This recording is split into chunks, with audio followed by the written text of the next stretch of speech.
We begin on the 14th of May, 1923, in a private hospital room of probably King's College Hospital, fairly central London, um, where Basil Bloomsworth is recovering from his horrific injuries of the day before, in which his throat was practically ripped out by the gnashing jaws of his undead friend.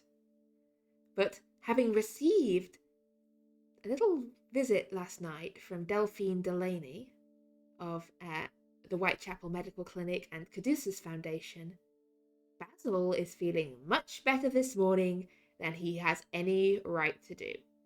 Do I get my health back? You've had some health back. Do I get more? Okay.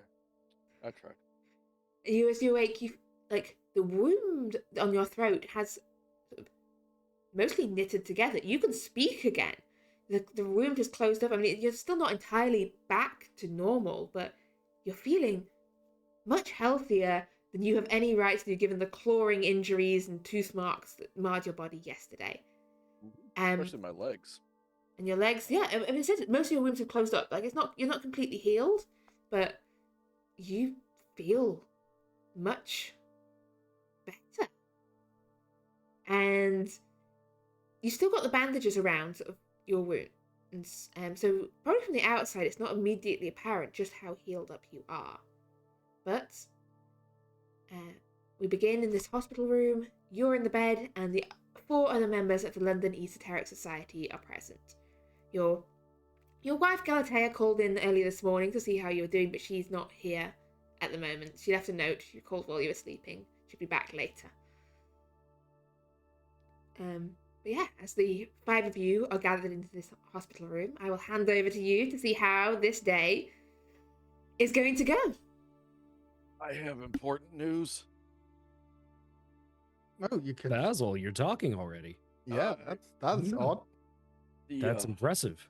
The Caduceus Foundation, or whatever their name is, they do good work. Yeah. Well, that solves one issue. Okay. Do you have scales now? No, maybe. I don't. We kind of. Ooh, let me check. I'm gonna take a look at it. Don't finger my neck hole. No, go. Stop. I slap his hands away. It's time to be serious. You're never serious. I'm incredibly serious. I have several large announcements at once. Please hold all questions until the end. The first is Roland Clark is officially part of the London Esoteric Society.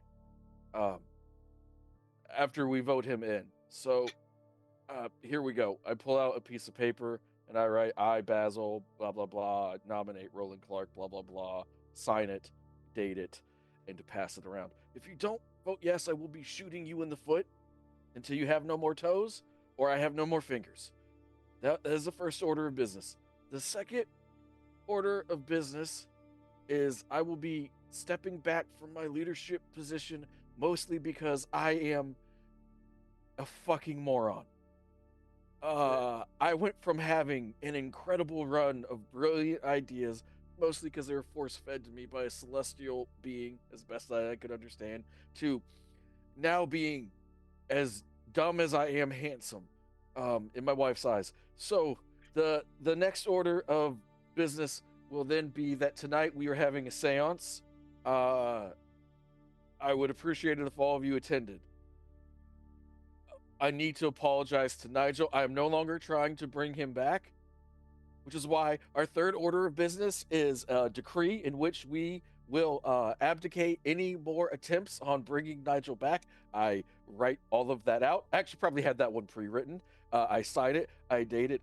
We will pass this along. If you don't sign this, I will probably hit you with a stick a lot.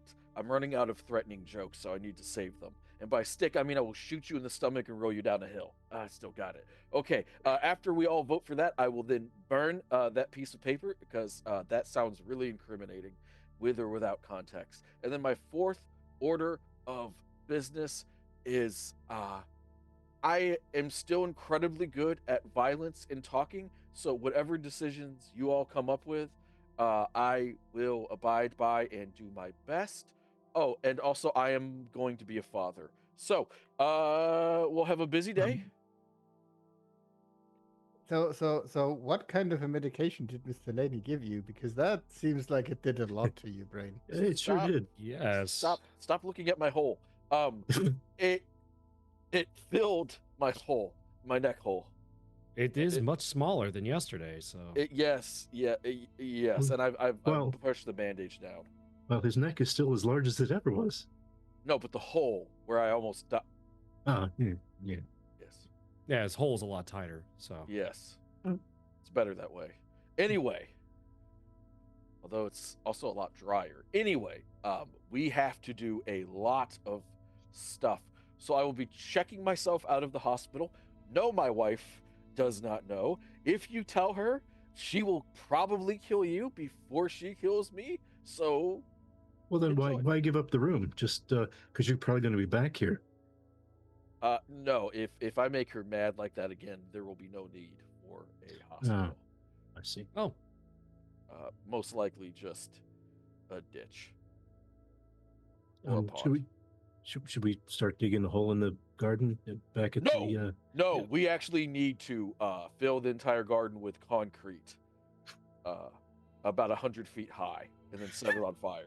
That would be best. But concrete doesn't don't- burn. yeah. Then do it that- better, science nerd. I don't know what to tell you. I feel like James might not be okay with that. It might damage his roses. He's learned to accept my eccentricities. So, Yeah, fair. seance? Oh, wait, did you all vote Roland in? Yep, yeah. Roland is not the problem. The seance might be an issue. No, we need to get. I promised Roland I would get him in. Are you sure you want to, Mr. Clark? He does. It varies from moment to moment, but generally yes. You'll never be bored, I'll tell you that much. So, That much has been true Yep. so far. Yeah.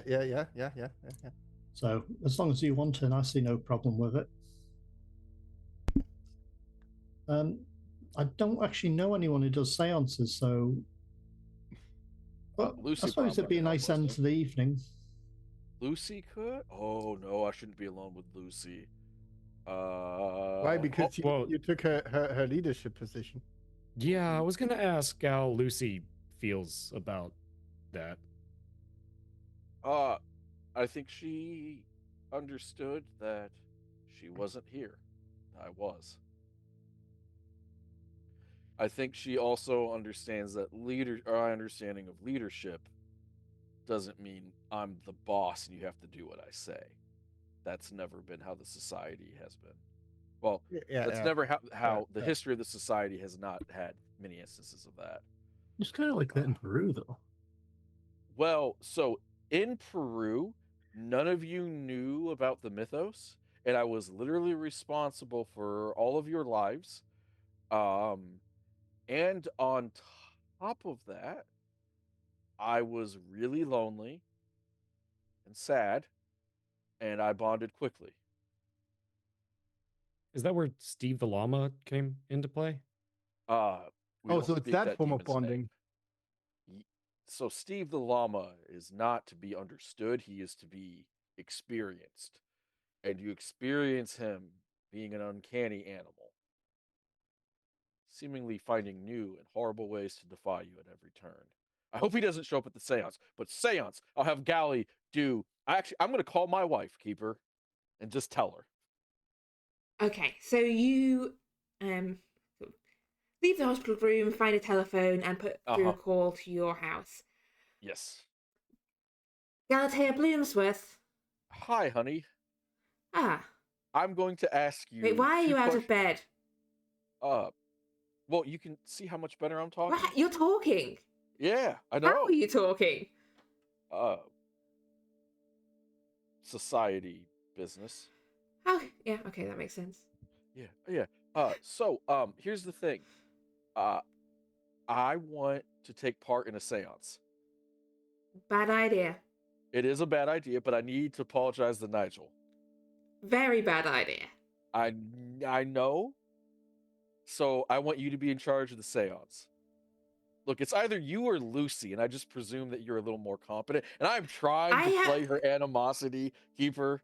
Can I do like a fast talk You or a can give me a persuade? fast talk or a persuade roll here. On your own Okay. wife. You can have a bonus roll because it is your own wife. Okay. I have a 75 in persuade. I've never done a séance before. Yeah, but you're really smart and wonderful. I mean, Could we maybe do the seance at a later date then? I could look through what books the society has on it, but I'm no medium. If Nigel had drowned, then perhaps maybe I could be of more use. We could drown the body. Listen, we've done so many things to his corpse that maybe There's nothing left of the body. We can't drown what's left. That doesn't work like that. Look, we don't. I have, Not even Basil, I chips. have some knowledge of how to do things, but my domain is very much limited to Okay, all right. water-based magics, really. So you're telling me to like, not do the seance at least right now? I'm telling you two things. First of all, I don't actually know how to do a seance. Yeah, we Secondly, fly by night. This is a bad idea. If you wish to do this, I will respect your wishes, but I would remind you that every we other could do a time game. you have decided to bring Nigel back, it has gone. Oh no, not bring him back. No, we actually had a signed agreement that we will never try to bring Nigel back. Good. And did you say a gate? We could open a gate. Do you know how Nigel died in the first place? Yeah, actually, yes, with great riveting detail. I am cognizant as to how he died. Okay, all right. So we won't. Okay, I'm gonna go tell the crew, because that's what I'm calling them now. That we're not gonna do it. I'm not saying At that. I'm least just now. saying that I'm not a medium, Basil. Well, do you honestly think Lucy would be better? I don't think Lucy would be better at anything. She's not a medium either, and she is an untrustworthy, mind-warping sorceress, and you shouldn't trust her with anything. And she's also a little ugly. And now I'm just kissing up to my wife. And at this point, I am going to let you go. Yes. And get some rest. Right. The phone puts the phone down. She said goodbye. She hung up on me without saying she loves me. How rude. Huh. We're definitely. She didn't gonna really set learn this phone up. etiquette. She's I not know, quite caught up on that yet. I go into the room. So, Gally told me that we should have 5 seances tonight. 5. No, we're not. She said, don't. She basically said, you'd be a damned fool if you did it. But, so, I now vote Sounds like a that we- smart woman. postpone the seance for a date to be determined later. It's either that or I'll start one right now. So you can pick Yeah, I one think extreme. postponing it's probably a good Yeah. idea. All We've right. got a lot on at Yeah. the moment. We've got All right, lots yeah, of we- time. Postpone make a it- seance. Yeah. Postpone a If we make it seance. through the next few nights, we'll look into it. What do you mean if?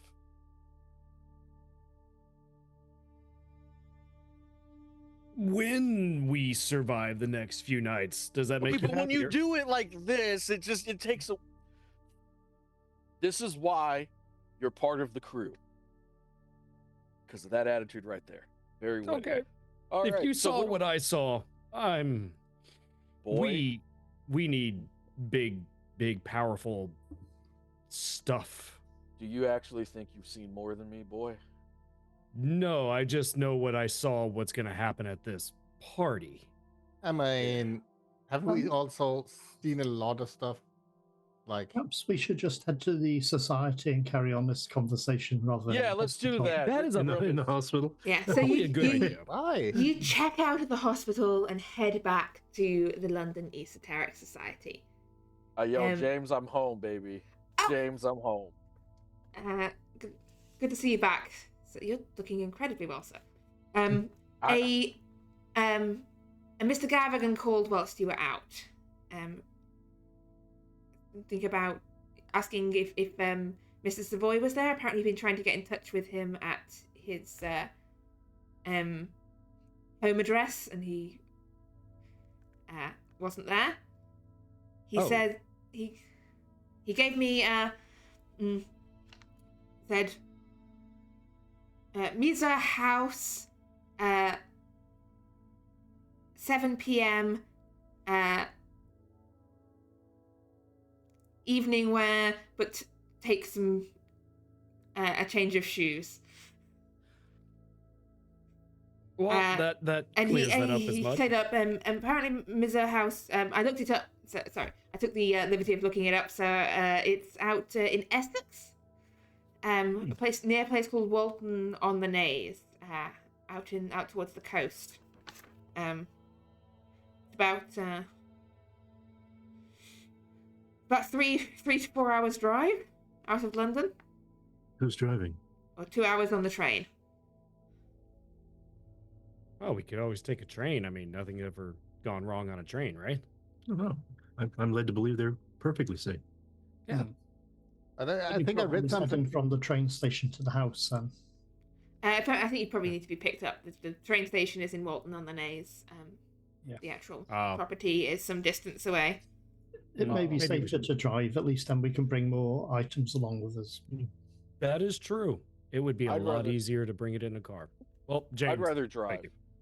I'd rather drive if for no other reason than Avery's a talented driver anyway. Yeah, it'll be fine. It'll be fine. I get us there no time at all. Okay. Hey, that sounds like you're using a portal or something. No, not that no time at all. Just Okay, okay. like humanly fast. Or in a machine. That you know what I mean. I get it. Yeah. Yeah. I don't think a human can fall as fast as a car goes. But yeah, you know. When do we need to be there, and when do we need to go? It's tomorrow Seven? night. Yeah. All right. Well, I'm seven gonna PM. refuel the thing. I don't think that's been done in a while. Yeah. Well, and again, for those who weren't there, and he'll kind of regale the vision to everyone, as well as I think it was Martin and Basil that weren't there. What he saw was going to happen. So it seems like Gavigan is trying to not just contact the Black Pharaoh, but possibly bring him that or some kind of harbinger. So yeah, a giant black shadow dragon screams. If we can think of any kind of big stick, big gun alternative to bring to the party. You mentioned there were like other people, like sacrifices or something. That's No, what it that- seemed like, yeah. Do you remember how many? Were they an extract pillar thing? Keeper. It was dark and quite sort of hazy. Like the vision wasn't particularly clear. I said you saw a house, you saw this stele obelisk thing, Not coming out of the ground. not coming out of the ground, already being out of the ground. Yes. Oh, there it is, and yeah. Flapping of wings. Flapping of stirring. wings, like clubs striking flesh. You didn't really get a count of like how many people. It was there was a lot of sort Just of numerous. moving on in the darkness. Yeah. Yeah. It was just a lot of people. It was a little hard to see. It was kind of hazy, but It wasn't- with the wind blowing and screams. Was it a dark and stormy night? I don't think it was raining. But it was dark because it was night. It wasn't raining. I do point out it was a little foggy. I realise now that you can also use for Speak the End of the Day to do weather forecasting. I think we probably might be a good idea to stop the ritual somehow going ahead, then we don't have to deal with that big shadowy creature. Yeah, I spells. believe We might be able to save the captives, but we don't know how many there are. I have a lot I think of spells. Gavigan is in over his head, to be honest. Spells. That is possible. Why don't we just? So I have domination of the will. That's always that's a classic. Let's see. I've got that here. too. Call forth the sun. Probably not good. One way to clear the fog. I mean, Command it's the been used a couple unknown. of times. Contact the children of the deep. Call upon the horned man. Ooh, Command airy actually, travelers. it is a coastal place. Yeah. Yeah. Oh, are we Contact the gonna send one sort of eldritch monstrosity against the others? Do we have dynamite? Huh. There were those spells I got I uncovered in the books in the secret library. I haven't used them yet. I did use some of the words to help stop that one ritual. It was something about a contact Cthulhu, or so I'm still not entirely sure. Thulu. Oh, the T is silent. Oh, well, that makes so much more sense. Does it? I don't know. Not really, but If it, I don't know if anything does, but the word you're Yeah. looking for is Cthulhu. oh, okay. Contact the Lord of the Gate and then chant knife. What does chant knife do? Other than enchant it, I mean, It puts like a piece of your soul into the knife, and then it'll be you'll know where it is at all times. I think. Yes, with the lives you take with the knife, it will draw the essence into it. I've actually discovered that one as well. Yeah, And you'll I see know it- Roger kind of patting his forearm. Yeah, that one. I'm in a dark place right now. I don't think a magical soul knife would be a good thing for me. I'll just stick to good old-fashioned loving bullets. Well, one thing about this event that's happening, this ritual, there'll probably be several. I say several. There'll probably be a large number of cultists similar to that warehouse we went into. So we might have to deal with a lot more people than we expect. It won't just be him there. Yes. So But most of them will travel there by car as well, so their vehicles will be Mhm. present. yes, we are expected though, so Yep. we won't have to sneak in. That's good. Yes. Good. But do we have the means to take out a large number of people, a large number of cultists? Yeah. We Yeah, did? historically, that is actually one of this place's strengths. Like, if we tracked it, we would probably average double-digit cultist deaths per encounter. That is equal parts impressive and scary. They're cultists. Yeah. They're not normal people like us who are just trying to do the right thing. I'm not sure if we count as normal. I'm salt of the earth. That's what keeps me humble. I mean, you were almost salt in the earth. That's true. Yeah, that was terrible. I cry at night. Anyway, don't we have a place somewhere to go? Do we have some sort of resources for this? Yeah, we're rich. You're rich too. Hmm. Yeah, I mean, we really don't have a lot of consequences for the things that we do. You have money. You don't know what consequences you have. You're not entirely above the law. You also know that a while back you made a little arrangement with a certain East End gangster called May Green, by which you would help her deal with a small issue with a competitor, which you did by destroying a fish cult. And take over a merger and acquisition. A merger and acquisition of a fish cult, but you did request in return for that she would provide you with access to some explosives if you ever need them. So just remind you that should you require, May Green has some dynamite waiting for you in an East End warehouse tucked away somewhere. I will quickly. Can I just give her a call to because I told her I'd verify it every single time. We don't have to role play it, but just so I don't break the bargain. Yeah, essentially, yeah. I assume that. I mean, that was several months ago that you did this. So I assume that at some point in the last few months, you've updated May Green on the fact that you did do Sure. that. Because that was back before your wedding to Galatea, and several months have now passed. Yeah. So yeah, if you want to, essentially, in return, she would have given you like a pickup address in the East End that if you ever need the dynamite, like it's there, it's waiting. You just need to sort of go and turn up and say, psst, like May Green sent me, and they will hand you, I think it was 4 sticks of dynamite. I can't remember the exact agreed amount, but Sticks or cases? I think Nigel remembers. yeah. Let's call it a case of dynamite containing Okay. 10 12? sticks of dynamite. Okay. You have 10 sticks of dynamite in a case waiting for you in a warehouse. If you want to go pick that up, you can do so. It's there, it's ready and waiting for you. I can't believe I forgot about this. Like, I remember the agreement, but I forgot what I actually got. All right. I just go, wait a minute, boys. I have the best news ever. If it's 10 another way sticks to... of dynamite. Okay. Well, that's very mundane. What? Well, for you, yes. I'm saying, but historically.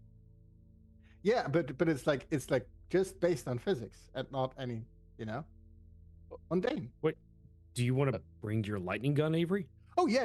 I'm obviously bringing that with me. I mean, that was decided the moment you told me there was a weird shadow creature thing. I can see that dynamite and lightning guns go well together. Oh, that's a great idea. With the dynamite, what we could actually do, if we cut, say, one of the pieces of dynamite into smaller pieces, we could put it into the fuel tanks of the various cultist cars. So if any of them get away from, let's say, everything goes wrong and everyone scatters and they jump in their cars and go away, after a short time, it starts to heat up and the pressure builds up. The car will just explode. Martin, this is genius. How much do we need? Let me just do some math, and I'm gonna go and run away. Not to squash your brilliant ideas, but just above the table, I'm going to remind you that you don't know who these people are attending, or as in how well connected they might be. You also know that your name is on a list of people, at least Roger's name is on a list of people attending this event. So just to bear that in mind with any plans you're making in terms of large-scale mass murder, I'm saying that this would be large scale. might not be a completely getaway scot-free if you go to this event and everyone else dies. It's just Depending on what matter. happens, just consider that you might need to think about covering your tracks as well. I'm just gonna blow up every car. Because we might need it, and if there's other people there, like the people we think they might have sacrifices, they might need to get away. So yeah, just who knows the civilians as well. Yeah, I'm not sure how this professional relationship with Gavigan and the Pinhue Foundation is going to be after this, but again, people do know we are going to be there, and it's the screams I heard. It may not even be the cultists. Like, it could be like the previous situation where it's only a few people tied up. So I think maybe if we can get there a little early to possibly suss out the situation. We know the meeting time to start. Yeah, it starts, I think it's at 7 is the arrival time. You also know that I think you were invited, Roger, along with essentially anyone that you deemed worthy. Yeah, Gavigan's like basically said anyone you deem worthy. So it's up to you whether you want to bring along everyone in the society as like your plus 4s. Yeah. 5s if you bring in those deals. Well, or whether you want to split the party and have some of you attending as actual guests and some of you perhaps. I'm not saying you have to do any of these things. I'm just laying the options on the table for you. No, it was up here, and that's perfect segue. Well, and a reminder. No offense, Avery, Basil, Roland. I originally extended the information to Martin because this could be a very dangerous situation, and I didn't want to put everyone at risk, and it could be a possible red flag to Gavigan if the entire society does show up together. Not saying that all of us going is not a bad idea, but maybe some going in a little clandestine. So you're proposing that some of us hang about in the car park instead of Possibly, going in. yes. But I mean, the whole point of getting there early, or at least on time, is that the drinks tray won't be empty. I think we should show up in force, because we're in a society together, and then we all have connections to these people by degrees of separation or attenuation, whatever you want to call it. So it would make sense for you and Martin to be together. You're part of the LES society, and he's a businessman. There'll obviously be important people there. Not that they know Clark, but bringing him makes sense, because what better way to get initiated into than a team building exercise or something. I am an elder statesman of the place, and Avery is our most brilliant member. So it I'm would the driver. all make sense. And the driver. Yeah. Exactly. Also, I don't think anybody is good in clandestine stuff in here. I'm old and loud, so yeah. To be fair, that's my forte, so yeah. Yeah, but we can't sneak you in because you're the. Yeah. Well, That- if you all are in agreement with showing up en masse, then okay. I know what's gonna go poorly? We're just gonna go show up there and carry dynamite on ourselves. All right, That's let's, not gonna look bad. but our formal clothes will make for great ways to bring in lots of tools. Certainly. So Might be speaking worth of leaving which, the dynamite in the car that is true. until we Might need be. it. Yeah, that might be a good idea. And the lightning gun, Avery. Yeah. Oh, that's true, because it'll look unusual enough to get our attention. Mm-hmm. Do you think he should have the lightning gun? I mean, I Does at least anyone else shot think- it a couple of times. True. Are you a good shot? I don't think anybody's a good shot with that thing. Would it be a different role than Yeah. would it be its own role keeper? Yeah, Shoot the yeah, gun? yeah. It's Okay. its own role. It's Oh, its own Okay, that's fair. Well, yeah, that's fair. it doesn't work off general gun skills. It works off specifically lightning gun skill. Which starts pretty I, low. I respect it. I respect it. And since I'm bad at fighting anyway, I'm gonna use the lightning gun skill. Your because point I'm is well taken. about the same Yeah. as anything else. Another trump card in the car. Yeah, for backup it'll be and worth safety, bringing, yes. keeping yeah, in the right. car, and then grabbing if we need it. I'm guessing this ritual thing happens outside. Yes, it was outside. It was outside the house, and in fact, there was a large stone plinth, an obelisk. So once I see where the obelisk is, I can pretty much guarantee that's the location. Yeah, the way you described it was the thing was bigger than the house. Was it not? Or what? Or did I just simply miss that? Yes. It was a rather large Egyptian. Well, I mean, obelisk. That's what it was. Yeah. I mean, the creature that came. Oh, Oh, I thought you meant the statue. I am so No, sorry. no, no, no. There's a lot that's gone on. No, yes, the creature was enormous. Quite literally a dragon made of shadow. I heard the wings in the dark before I even saw it. So I figure if the summoning of that could be prevented, that's probably our best option. It might be worth seeing if we can turn any of them against each other. I'm not sure what cultists we're going to expect there. There's Gaffigan. Yes, likely Kennery. Yeah, well, I didn't that's recognize. those Yeah, I didn't recognize anyone. Their faces were shadowed, so I couldn't even. be interesting to be sociable, mingle, and find out the sort of people they've got there, Mm-hmm. and see how many people are deep in it. I mean, it's been a long time since I've spoken with the Black Pharaoh, and I don't really fancy doing it again anytime soon. Interestingly enough, he seems to enjoy the conversations with me, and I don't know if that's a good thing or a bad thing. Neither do I. Yeah.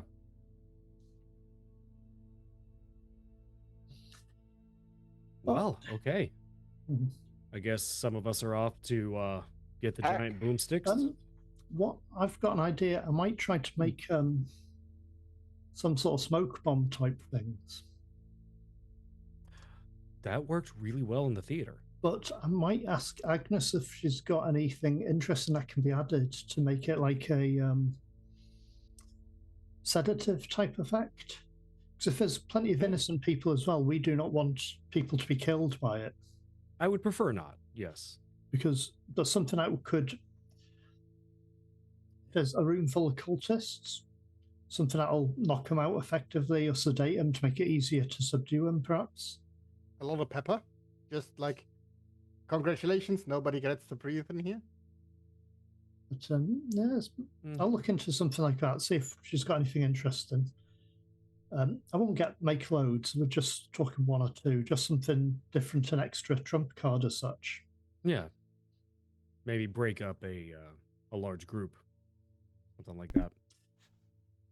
Okay, so as you have, essentially this is mid-morning on the 14th. If you're planning to arrive at the suggested time of 7 on the 15th, you've got sort of a day and a bit essentially of preparation here to do. I'm going to ask you all now, what do you wish to do with that preparation time? If you've got any activities and things you wish to do, let me know. Okay, I am going to get 3 days worth. I'll pack 3 days worth of clothes, including dress clothes, all that boring stuff. I'm gonna go get the stick of dynamite, and I'm gonna keep one on me. Okay. You're going to collect the dynamite and you're keeping one on your person. Yes. Okay. And with all the trappings that dynamite requires. Yeah, so you go over to the warehouse in the East End, you collect the crate of dynamite, you bring it back to the society, and then you're taking one stick with you. Is that the plan? Yeah, so we'll have 9 in the car and 1 on me. Okay. 9D in the car for now. Keeper, did you say it was about a 3-hour drive? Yes, it's about a 3-hour drive if you're heading out from London. So yeah, you probably have to go about 4 o'clock tomorrow afternoon. If you want to make it on time, there shouldn't be too much traffic. Actually, they've not invented traffic jams yet, I don't think. I had the idea, since it's mid-morning and the day prior, to see if anyone wants to come along to see the house today. Because if it's mid-morning, we'd probably get there around afternoon, and it might be empty. But if, say, Gavigan's there, it would make sense for Roger to show up anyway. You just say that we want to make sure we knew the way. So Exactly. If you want to do a preemptive scouting trip, you definitely can do so. Let's So, go. who wants I'm to up for go that. along on a trip out to the Nays? So that would be Roland, Roger, Avery, just the 3 of you, or are Basil and Martin staying back in London, or do you want to come along on this? Martin's got some shopping to do and some chemistry work to do, so it makes sense for him to be back at the house. I would stay with Martin, since I don't think society members should be by themselves at this point. Okay, Basil and Martin back at the house, and just to confirm, is the dynamite in the car already, or is this prior to you filling the car with dynamite? It is in the car already, and they would know that. They would know that. Okay. All right. So the lightning gun is in the Handschuhfach, in the glove compartment in the front, and the dynamite's probably in the back. Well, you could actually put it in a toolbox. Nobody will know any different. Oh, true. Yeah. I mean, probably the entire toolbox is in the glove compartment, considering that Avery's the one driving the car. That's true. Yes. Okay, so we'll get back to those of you back in London in just a moment. We'll start off with this little recce trip. As the 3 of you head out on this 3-hour drive out of the city of London, out through the farmlands and fields of Essex, towards the Nays. Specifically, you drive out past Colchester. You're not going quite as far as Harwich or Dunwich. But I just like the fact that Dunwich is on this coast. I think to point this out to people that Dunwich and Old Dunwich, which sank beneath the waves, are on this part of the coast. And as you drive out towards Walton on the Naze, you've got the address, you've got this map, and you're looking at it of where the turning is to go to Mizir House. So after about 3 hours of drive, you reach this junction where one road leads onwards to Walton in the Naze, and the other is it's not a signpost on the road, it's just, you know from the map looking, it's a turning that leads towards Mizir House, heading northwards across farmland. And looking on the map, what you can see is the house itself is essentially on an island. This is on an island surrounded by marshland. If you consult the map available on your attached documents, you can see that everything there that's coloured in green is marsh. So the house itself is on an island. But you see this drive turns up, and you see this drive heading towards what appears to be a wall with a gate in it that borders the actual grounds of the house. And there is this front gate with a dirt track leading up to it. That's this, D on the map. Yes, D on the map. Yeah, there's this high, about 6 foot high sort of stone wall bordering the outer border of the estate with this iron gate barring the way, closing off the road that leads to the house itself.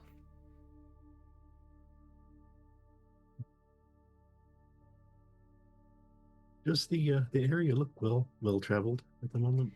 This road, like, you've been driving through farmlands, this does not look well. This is not a well-travelled road. This is essentially a dirt track leading up to this estate. Okay. And you can see that the ground on either side of the road is getting, like, it's still farmland, but you can see it's getting sort of wetter and marshier as you're approaching this house. Does it look as if anyone has driven up this way recently within, like, are there fresh tire tracks possibly? I think I'm going to ask for a track roll here. Is you park up a bit along the drive and look at the... Oh, damn it. Not a spot hidden? No, there's a special skill for tracking people. So, I mean, you can make it spot... It would be hard spot hidden or a basic track. I'll do a hard spot hidden. No, I won't. Right. You look how... I mean, it's a road. It's a road. Avery, I assume, are you stopping the car to have a proper look at this? Yeah. We're stopping the car because I don't want to drive into any ditch and get the car stuck in a marsh. Stop the car, have a look. Like, this is not a well-travelled road, but it's been a few days since it's rained or anything. You can tell that people have definitely come this way. Mm-hmm. It definitely looks like a vehicle has been this way. Possibly, I'm trying to think of my knowledge of 1920s vehicles is going to be very limited. Whatever the 1920s equivalent of, like, some sort of van you'd use for delivery. So probably not a van. I don't think we've invented the van yet. But essentially, like a horse cart or something. Yeah, like possibly. Yeah, actually, probably still horse-drawn out here in the countryside. So it looks like some sort of horse-drawn vehicle has come this way, like fairly heavily laden. Yeah, there's like horse droppings over there. So yeah, okay. horse droppings sort of within. No, they seem fresh. Those are from this morning. Oh, Avery, put that down. What? That's just carbon, basically. Yeah, so someone's definitely been this way this morning, but it doesn't look like a car has been this way for like at least a week or so, based on when it last rained and the state of the road. People have been this way, but not a car. Probably servants then, or like maybe they've not been here. I mean, the Gavagan probably and consortiums haven't been here since like a while, but like the servants probably have, and they probably already prepping. Okay. So if you want to go from here, and I'm gonna just leave the car there, because if we move the car up there, they're gonna see that, they're gonna hear that, they're gonna know. Do you think the servants are in residence, or? I don't know. I mean, they probably won't be stealthy. They'll probably be noisy because they have no reason to hide. So yeah. Is there any chance that the whatever we think the delivery was made left outside, or has it been taken in? Looking up down the road to the gate, there's no like pile of boxes outside. Looks like whoever it is went inside. Okay. Well, on foot, gentlemen. Okay. Okay, so you're approaching this gate on foot. I will say, Avery, from sort of with your extremely good spot hidden roll there, I'll say you notice that there's like a little hut thing just on the inside of the gate. You can just see, and there seems to be someone in there. Oh, there's like a guardsman in that hut over there. Oh. Well, I have my invitation. I guess I'll go talk to him. Just And let him know I'm here a little early, just making sure we have the right place. That's Sound probably good? Yeah. that's probably fine, right? Ah, that can't go wrong. So You walk up. Walk You up. walk up. You see there's an oldish man, probably in his like mid-60s or something. evening, sir. Period. well, I Like guess reading like a local newspaper. afternoon, sir. Afternoon. Can I? How are you doing? I can't do an Essex accent. All right. He says it in an incredibly realistic and strong Essex accent. Much like Roger's New York accent, which I've never done. Impeccable. Can I help you? Yes. I'm a little early for the Gavigan party. I've never been up here, so No, that's I tomorrow. was just making sure we had the correct address. We knew the way up here. He called ahead, just made sure I knew the proper attire. He said to bring extra shoes, so I wanted to make sure why. And he'll kind of gesture to the marshlands. I think I understand why now. But I work with Gavigan out at the Pinhue Foundation, so I was just double checking everything. I wasn't told to expect anyone today. They didn't say any guests arrive until tomorrow. Well, no. We just, it's a beautiful day out. Why not have a small drive? And again, just making sure we knew the way. Yeah, Right. I just, I didn't want to surprise you or scare you or anything. No. As I said, we've not finished getting ready for. No, yeah. I'm quite excited. Got to get catering in and all that, Oh, I am so looking forward to that. Yes, Edward. He seemed rather excited for this party. We were talking about it not too long ago. Yeah. Kind of, he's looking you over sort of curiously. He's not quite sure like what to make of this. But, he just nods pleasantly. Yep. Well, anything else I can help you with, sir? Oh, no. I just wanted to check in with you. We'll check out the house, then we'll be on our way, and we'll be back. Oh, you want tomorrow evening. He kind of looks like past him down the drive. You want to go to the house? Well, I mean, while we're here, if there's anything amiss, I can stop by Pinhue and just check in with Gavigan, make sure Give me a fast talk roll here. Let's see if we can get past the gate. Oh, fuck me. It's not gonna work. Why do you hate me? He frowns and looks at you and goes, sorry, as I said, we're not set up for guests yet. We've got some stuff to do on the bridge as well. You can choose if you wish to either spend luck or you can try and push this roll if you want. If you fail the push roll, this is going to get their hackles up and like raise suspicions. Yeah, no, I ain't got the luck for that. Is it possible? How big is the window in the hut? Like he's sort of talking to you through the gate at the moment. Like his hut's on probably the inside of the gate, so it's like a metal. Oh, he's not inside the hut. Yeah, he's come out of his little like hut to come and talk to you through. Sorry, yeah, he's come out of his little like. I think hut is more like a little like shelter to keep the rain off. It had been raining, so he's come up to the gate to talk to you through like the gate that's barring off the road that continues on up past. You can see through the metal bars. You can see.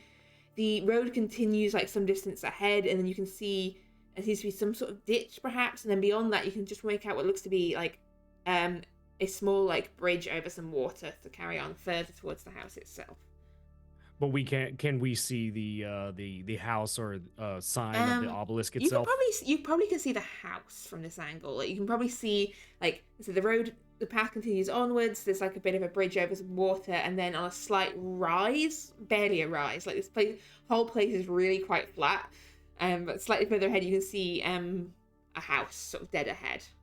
Okay, but no sign of the statue, the obelisk. Give me a spot hidden. Okay. Oh, I need to widen. Let me just. I'm looking. No, not from here. If You've not I got a good spent- enough angle. If I spent the single point of luck for our hard I success, think with a hard success, yeah. If you spend me that 1 point of luck, yeah. I'll do that. Yes. Yeah, 1 point well spent. I you think. can see sort of past the house, sort of slightly to the left. You can just make up this stone stelae sort of off. I will ping on the map. 1 second. I can't see. I will carry on okay, I see pinging. I see it. Yeah. Okay. That little dot there, I will colour it in, and a more vibrant colour is where. Oh, that went very weird. Where the obelisk itself is. That new line. Okay. Yep. Yeah. There we go. Okay. All right. That is the information I wanted. Yeah. And you're currently okay. down at D, where this gate is. Yeah. Yep. Yeah, sorry. No. So look, really, like, I can ring through to the house and let you know here, but we've not got all the dust covers off things, and as I said, we've only just got the groceries delivery in from the town, and like there's no food, there's nothing set up, and it wouldn't do to you know. I would never want to impose. No, not at all. It is perfectly fine. Look, we know the way here. We know how to get back in time. I don't want to interrupt any more of your time. I want to let you get back to your paper. What was your name again? I'm sorry. David. David, pleasure to meet you, David. And I'll extend my hand to shake him. He shakes it through the gate. Yep. All right. Well, David, we look forward to seeing you tomorrow night. Thank you again. You enjoy your day. Keeper, are there any distinguishing features on Dave? David. Not Dave. I'd like to be very clear. This guy's name's not Dave. It's David. David. Very David. different. Yes. He's got, I think, a slight cauliflower ear. Looks like he's perhaps been playing rugby at some point or getting into a fight. Quite a tough build. Like, clearly, knows his way, but not a young man, but clearly has seen a few fights in his days. Like, yeah. Right. So someone not to be lightly trifled with. Possibly, yeah. Okay. It looks like his nose has been broken at some point in his life. Like, it's a slightly crooked nose. Yeah. Roger will turn back unless the other two have anything else. No. Yeah, unless there's anything else you wish to do. Are you heading back to London, or are you staying out to do any more investigating out here in Essex? Is everything About 2 p.m. how large? Okay. About how much of this is fenced in by this wall that we? Essentially, this wall just fenced this off. I don't actually have a scale for this. Weirdly enough. I mean, if we take some of the other, if these are roads or paths on the Nays illustration, can we get behind part of it just to see other parts of the property? Essentially, you could drive around. You could head further along the coast. You don't know how much of a view you'd have. As I said, most of it is very flat. There's not really any there is a slight tower, but it's not a very tall tower off further on the coast, the north of Walton on the Naze. But there isn't really like a good high viewpoint around here. This is flat. Okay. Right. Okay. I think.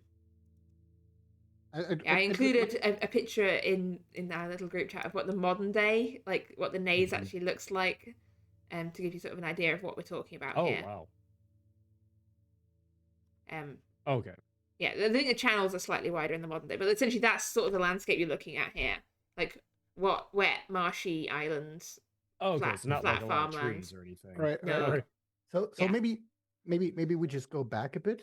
And Roger has experience moving through like wet marshy soil, right? Because of like back in the day war stuff. So maybe he can just sneak up and just be on his own and completely safe that way. Yeah, like if you want to try and traverse the marsh, you definitely can. Yes, that is definitely a possibility. I'm not coming with because I'm gonna drown. Yeah, Roger totally could. Are we talking the dotted line that goes to the right up towards like where B is, that coastline? Yeah, that's sort of the coastline. So that bit's like solid ground that sort of goes around the outside of the coast, and there's like a sort of, I think it's like a signal tower, little tower, over in that direction, sort of on the coastal side. Yeah, if we get in the car and like drive a little out of viewpoint of David. Yeah. David. You can head on. I mean, it's several miles. Like it's quite. I think I'm misjudged. I think I've. Yeah. Maybe out the house is off in the distance. Like this is a lot. This is. I think the scale of this map is a lot bigger than I thought it was. So you just saw the house like off in the distance and the stilo off in the distance. Like it wasn't. It's a near. few miles away. Yeah. Okay. Yeah, like a couple of miles from the gate. Like this is a long drive. Yeah. But yeah, you head off round the coast to try and sort of investigate further. Yeah, I could. And whilst you're doing that, I'm just going to check in with the people back in London. Martin and Basil, what are you doing with your day? I am gonna bring back Nigel. No, I'm kidding. I am. No one else is here. Perfect opportunity. No one can stop me. I'm the goat. No, I am going to bring a shit ton of weapons with me. So I'm collecting all of my weapons. I would imagine that I'd have at least 2 other pistols and a shotgun. And I'm bringing them with me. Okay, Martin's got some shopping to do and some chemistry stuff to attempt. Okay, I would go with him for what it's worth. You acquire your materials, and so what chemistry are we attempting here? Oh, he's shopping-wise, he's buying a flare gun, a signal flare gun. Okay. Because they're useful, and if it's dark, we might need something like that. Also, door stops, rubber door stops. The sort you can wedge under a door, because if you want a door to not open, you can use those to wedge it shut, and they're a pain in the arse to move if someone's in that room. And now the chemistry side of things, I'm going to look into seeing if Agnes will help me. I'm going to try and make a type of smoke bombs, but ones with a different effect rather than just smoke bombs. I'm not sure whether opium's a good thing to add into the mix, being that it's accessible, or whether Agnes has got any unusual herbs that'll have interesting effect, like sedative type. Yeah, I will say, I think you probably know enough about sedatives that like putting like opioids in like a spit bomb isn't going to be like an instant, like it's not like an instant knockout thing if you feel no, like, it's not an instant. Something that'll laudanum actually, something that'll give like a sedated effect, so it won't knock someone out, but will like it would take if you're putting essentially like opioids in like some kind of smoke thing, it's gonna take like you're gonna need either quite a good concentration of it or quite a while to actually like start having like. Just thinking something that could either guesstimation have some sort of effect, either disorientate people, irritate their eyes, perhaps something, I don't know, something unusual, just to give us an edge if we end up in a combat situation. Not that we will, but just in case. Okay, so you're going down to the kitchen to ask Agnes about this. If she's got any idea what might be useful, and sorry, Mr. White, let me get this straight, Mr. White. You want to make herb chemical bombs? Something like that, yes. Similar to what I did last time with smoke bombs. Last time it was to get innocent people to scatter out the theatre before the cult did their weird stuff. I mean, making a bomb that makes smoke is not a problem at all. In terms of knocking people out, I don't really... Not knocking them out, but either disorientating them or just a slight irritation. I don't know. She thumbs her like fingers over the herb. Like, I mean, there's plenty of things you can burn that will irritate people's eyes, and like I can things, but they will irritate yours as well. Just to let you know. Oh yeah. But if you want people coughing and spluttering with some horrible, nasty smoke, I can help you do that. Yes, but it's great. it's not going to take them out of. I'm afraid I don't. If you want to knock people out, I mean, if you want to poison them, on the other hand, Mr. White. I don't like the idea of poisoning them, just in case I poison myself, you see. Fair enough. Or innocent people, we think they've got sacrifices present as well. Yes, I'm more meant, arsenic, laudanum. Yeah. A few drops in their. Strychnine's quite a good one as well. I've got some. Yes. I might need some cyanide. of that. Not sure I could get away with bringing. Oh, good. No, strychnine. Yeah, bring some of that, definitely. And what, Mr. White, makes you think that I happen to have some strychnine on hand in this kitchen? Have you? I can get hold of some if you haven't. I might. Who are you planning to poison again? Some cult to do with the Black Pharaoh. Okay. Let's see. I might not have to poison anyone. She rummages around with the keys at her belt, opens up one of the kitchen cabinets, and then you see her moving aside like jars of mustard and like kitchen ingredients. And you see her like opening up like a little panel at the back of that cupboard. And you see a series of more bottles at the back of this kitchen cupboard behind this panel. And she reaches in and pulls out a small bottle of strychnine and hands it to you. I'm guessing that'll be a powdered form. Yes, powdered strychnine. Oh, be very careful with this. It's okay. I'm just going to sneak it in a snuff box. Just be very careful with it. It is really quite poisonous. Yep, that's the idea. Hopefully I don't need it, but I've got a feeling things aren't going to go to plan. Yes. But they rarely do. I'll see what I can do about these smoke bombs now as well. Yes, I'm afraid making smoke bombs is not really my Oh, it's okay. I made them last time. I can try, but I mean, it might not work. Keep a chemistry roll, I'm guessing. Yeah, give me a chemistry roll. Nope, that's a fail. I'll just leave it as a fail. Yeah, you spend some time, like a few hours and a few sort of coughing and spluttering later. But maybe the ingredients are wrong, or if you want to push this roll, you can, but you risk causing yourself injury whilst doing this. Yeah. No, I don't want to risk it. I'm not a chemist. I'll be happy with the dynamite. Yeah. You've got dynamite and poison. Yep, I'll have to leave that then. Okay, so we've acquired guns, we've acquired flare guns, doorstops, strychnine, any other things from the London side of the gang in preparation for tomorrow's party. Do we have any? No, we won't have machine guns. You do not have any machine guns, and as far as you don't know anyone in London who has access to machine guns, not even May Green. I would bring an extra lighter with me as well. I only say that because I usually just have one. Probably have That's the kind of anyway. Those are things you can reasonably have, yes.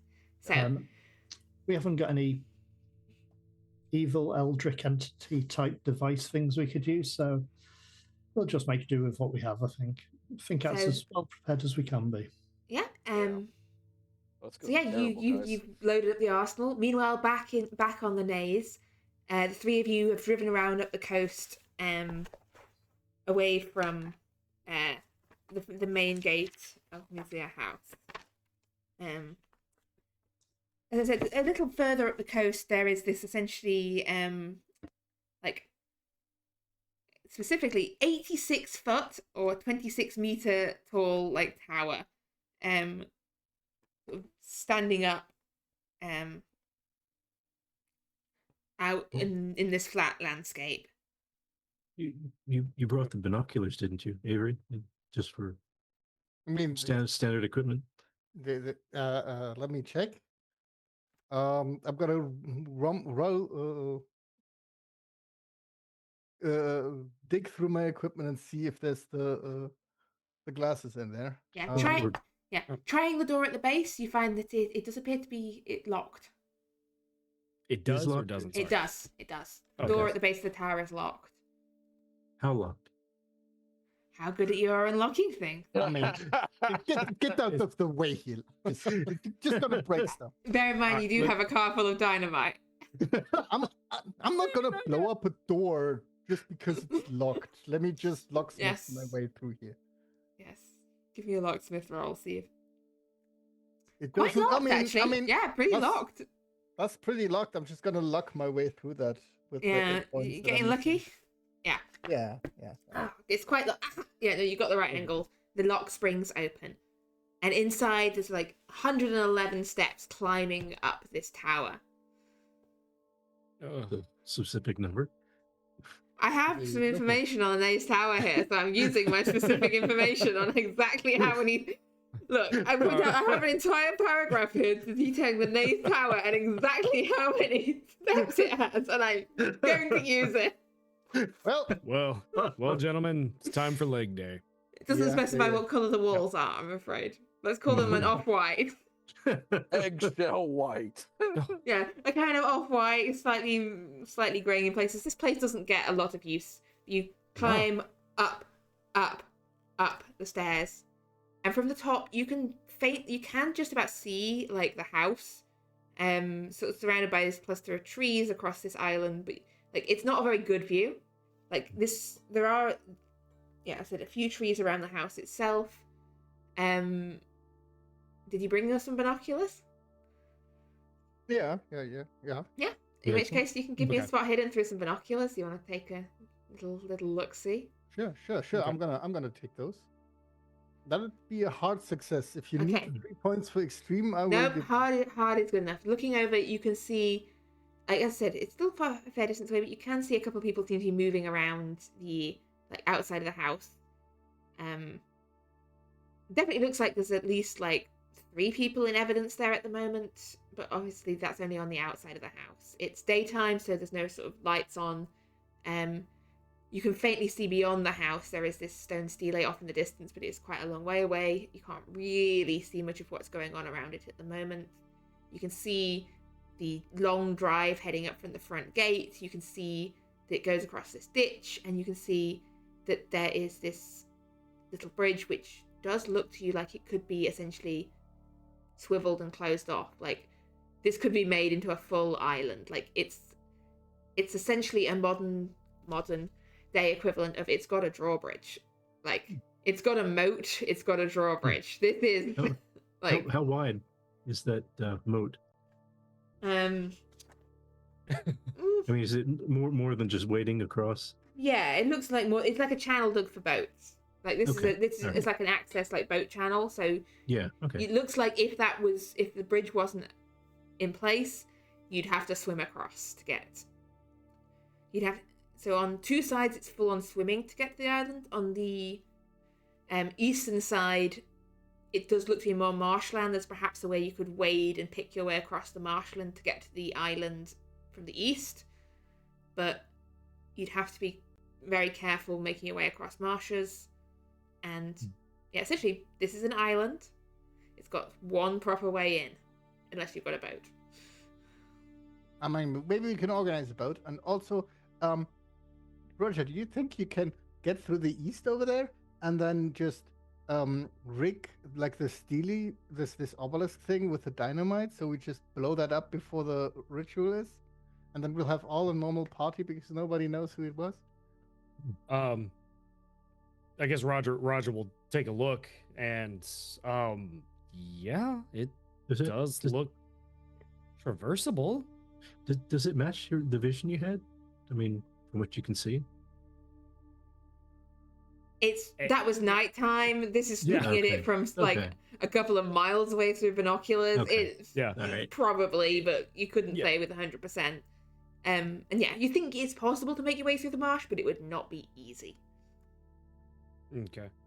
I mean, it's possible. It does look like what I saw ish.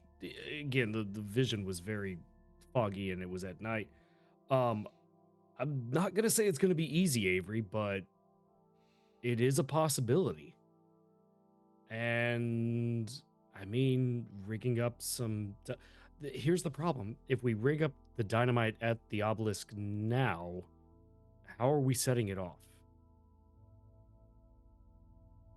I mean, we could just like have like a cable, and then set the cable outside of the property, and then one of us just waits outside, and when they start chanting and shit, we just blow it up. Just light it. Bear Timed in mind fuse. that distance-wise, outside of the property, depending on how far we're talking, could be. Yeah. Maybe we can light it electrically. Oh, you really want to use that gun, don't you? I mean, I'm not like that, because I'm not gonna hit from that distance. That's no way in hell. But like wire it up and then hope like. I'm not sure if that is already possible with dynamite. And I'm not gonna look it up. Avery would know. Yeah, they had that in the Old West. Like. Yeah, essentially, yeah. If you acquire, you don't currently have any like long fuses. Oh. If you acquire one, okay, yeah. You could potentially try and do this. I need to look at the base level skill for demolitions on everyone's character sheet, because I think that's going to be becoming very relevant soon. Is how good are any of you at handling dynamite? I mean, I got one. I mean, is there potentially some transferable skills from, let's say, mechanical repair or I will electrical? say there's possibly not much overlap between mechanical repair and dynamite. Like, if you go to your car mechanic and you're hoping he also has tips for how to blow up a bridge. As an American, that sounds normal to me. A little bit. Well, Avery, do you think if we already planned on showing up early tomorrow night, do you think we could have a small offset of the group set it up tomorrow night while the rest of us are at the party hobnobbing? Yeah, probably. Because that might be easier. That marsh looks a little hazardous. Not gonna lie. Alright, well, as you're stood here atop this tower, contemplating the potential of blowing this thing up, is there anything you wish to do in this very moment, or is it more you're going to come back either later tonight or tomorrow before the actual party? I can leave you here. I need to go get the others anyway with the car. I need to get my clothes. I'd say we're all going back. All right. I mean, can I bring those too? But, no, yeah. There's other stuff I'd like to retrieve from home. You look around this bare cold stone room at the top of the tall like signal tower. There's nothing here. There's no heating. There's no lighting. Do you want to spend 24 hours in an eggshell white tower with 111 steps, Avery? No, I need to drive the car back, so that's not up for debate anyway. I was good for the first 105 steps, but those last ones. It's always that last one. Yeah, but now they're going downstairs, so that's probably fine, right? Also, we didn't really see any places to stop. No hotels, no. There's a little Walton on the Naze is like a little seaside town down the coast. If you wanted to spend the night there rather than going back to London, you could do. But I mean, if Avery's going back, we may as well. Yeah. Right, well, I'd say we'll go back. Yeah, having done this little bit of a recce scouting mission, you head back towards London. And we'll pick up on your return after the break. It is the evening of the 14th of May. Roger, Avery, and Roland have returned from their reconnaissance trip to the Naze. Martin has spent the day attempting to make smoke bombs. He's got some slightly sort of singed eyebrows and sort of sticky up hair. He's been doing chemistry all day. And Basil has acquired a selection of weapons. And you are gathered up once more to make any sort of last discussions, preparations, and plans for tomorrow, which is the day of the actual event. You're gathered up together in the parlour of the London Esoteric Society, refreshments on hand, a selection of teas, and stronger drinks, should you require, have been brought in by James. He actually brings up a tray of lovely little biscuits and will say, "Special compliments of Agnes. She made these specially for you," as he puts them down. And then he returns downstairs. Is everyone else looking at each other before they take a bite? Yeah. Roger will The slowly biscuits. take a biscuit and just sniff it. I trust Agnes. I'm gonna eat. Yep, same. I've not offended her at any point that I'm aware of, so I'm... Okay. You're all dead. No. No, Pretty roll now. Nibble it. They're very nice. There's a sort of almondy aftertaste to them. It's very, very nice biscuits. Mhm. Oh, you're nice. Oh, you're nice. Mm-hmm. Roger will grab, I guess, some whiskey or something to chase it down with. Well, we were able to scout out the location from afar. Yeah.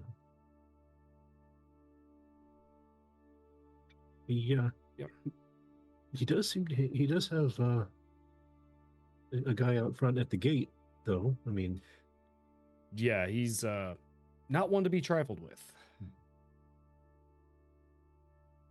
Let's just But go fuck him up. the guard? I'm kidding. There's gonna be some levity in the situation. I was like, I mean, if we have to, but I don't think he seems like a good guy. Yeah. But I did. We did locate the obelisk, the house. Obelisk is relatively close to the house, so that's likely where everything is going to happen. Avery had an interesting idea, loading up the dynamite by the obelisk and destroying it. did you say that's That like way. a 1 stick or 2 stick obelisk? Sticks of dynamite. I mean, 10 sticks. Yeah. Just to be sure. Well, we don't want to waste it. I mean, if we can get away with using less, we'll have things to blow up things in the future with. Keeper, given Roger's history as an archaeologist and his expertise in Egyptology, In the army. and the army, this is also true. His player would think 3 or 4 sticks, but is there a roll to make sure? I think give me an archaeology or something similar roll. I think Okay, I was Yeah, thinking I think- archaeology to yeah. understand. I think you have used dynamite on digs. Yeah. Probably not that much dynamite because the archaeologists tend to. I mean, even 1920s archaeologists tend to not use dynamite too close to the actual artifacts. I can honestly say I've never used dynamite on a dig personally. But I mean, in the 1920s, I'm like, Yeah, It feels like the era of them might still be using some dynamite on some things. They're like, we just might. defeated this bit of stonework.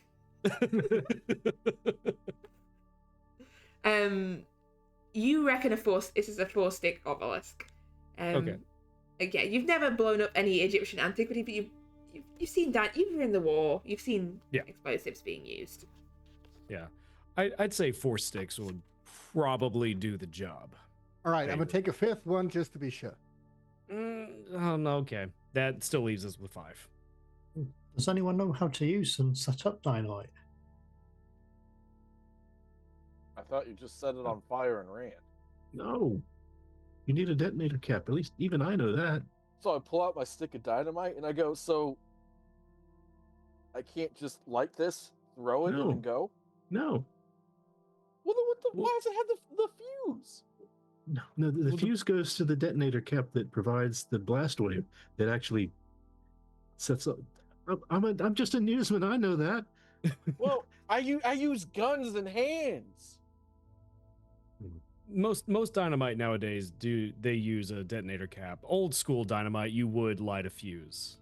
You might be I'm able old to school. jury rig it Yeah. for a lit I will fuse. say, based on the fact that I, as the keeper, have limited knowledge on how to set off sticks of dynamite, that you have the stuff required Thank to you, set this Keeper. off should You're you a need real to. head Like, keeper. yeah. We love you. my You're the my best. actual knowledge of dynamite setting off This is why I don't give my players dynamite, because then they start asking me complicated questions like, how does dynamite work? And You're a scientist. You know. I'm a biologist. Push button, That's go science. boom. You're science and science. I'm an American. I don't know science. This is fucking, I have a law degree. I'm useless. What the fuck? But yes, we should be able to have some of us set that up while everyone is with the rest of the party, keeping a distraction. That's probably a good idea. Yeah. I was going to bring a flare gun that we could leave in the car, but I'm assuming that shadowy creature won't like light, and it'll certainly light up the area if we need to. That is not a bad idea. Worst case scenario, we shoot something with it. Yeah. But probably keep it in the car until we actually need it. Yeah.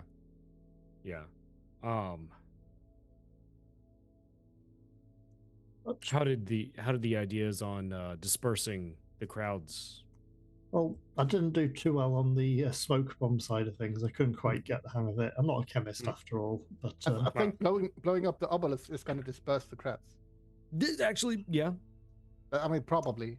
It's certainly one way to liven up the party. And it's just electrical wiring, right? Once that cap thing is on there, just like put some wiring to the thing and then put some. Yeah, sure with 5, 6. Fine, but, you just want to make sure you're far enough away. Yeah. And I'm gonna just put them around, like on one side, so it folds over, or. Probably a good idea to do it before the sacrifices are tied to it. Yeah. I'm assuming so. Otherwise, that would be pointless. Mm-hmm. It would make it faster, though. Hopefully. I'm not sure how that works.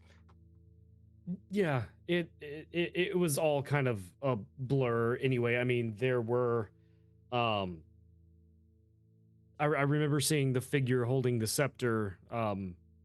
Granted, you should never assume, but I assume that was Gavigan calling out with the obelisk there, and then I heard the flapping of wings and the crying. So I'd say when the robes and the scepter and the chanting appear, make the statue go boom. Hopefully no one Or notices before the that. dynamite. Yeah. For his next trick, he'll tell you how a gun works. But thank you, Roger. That actually does make me feel better that you're so informed. So who's coming with me to rig up the dynamite? I don't really want to go alone. I can be a lookout. That helps. Yeah, that'd be good. And the rest goes on the party and distracts people, or I'll be sociable and see what we can find out about the place and what's going on. Yeah. I'll be expected to be hobnobbing. So, question: do we want to have like a rendezvous time or a contingency plan in case one of us goes missing? We need to have like a signal or something. Usually I just start shooting and these things work themselves out, but I don't think that that's necessarily planning. I suppose if things go very wrong, we could probably try and meet back at the car. That was my thought, yeah. Someone take this dynamite from me. I don't know what I thought I was going to do with this. Yay! Mayhem? More funny things. Avery, I feel very comfortable that you have the dynamite. It might be useful. Yeah, I think because I was thinking like in case I got caught, I pull it out with a lighter, and then we all, I think heat would set it off, but enough heat would set it off, probably. Yeah. But they can always shoot it with a lightning gun since these things are triggered electrically, right? Or a flare gun. Or yes. Anyway, contingency, meet back at the car. What happens if somebody's missing? Do we need to check in every like 30 minutes or something? No. What does success look like? Yes. Well, success is everyone making it back in one piece and completely sane. We got that. Total success. Yes. Yes. Yeah, we got that. I think as long as everyone tries to stay in eye line of, say, Roland, or maybe a chain of eye line, so we can keep tabs on everybody. Know where we are. Actively Yeah. unsplitting the party. Yeah. I mean, if anyone goes missing, we can always resurrect them, right? Yeah, nothing could Yeah. possibly go wrong with that. Yeah, Yeah. that has proven a good idea the last 3 times we tried. I Oh, yeah. mean, that's why I signed the piece of paper. Okay, all right. Oh, Yeah. Look, if somebody of us dies, they're just dead.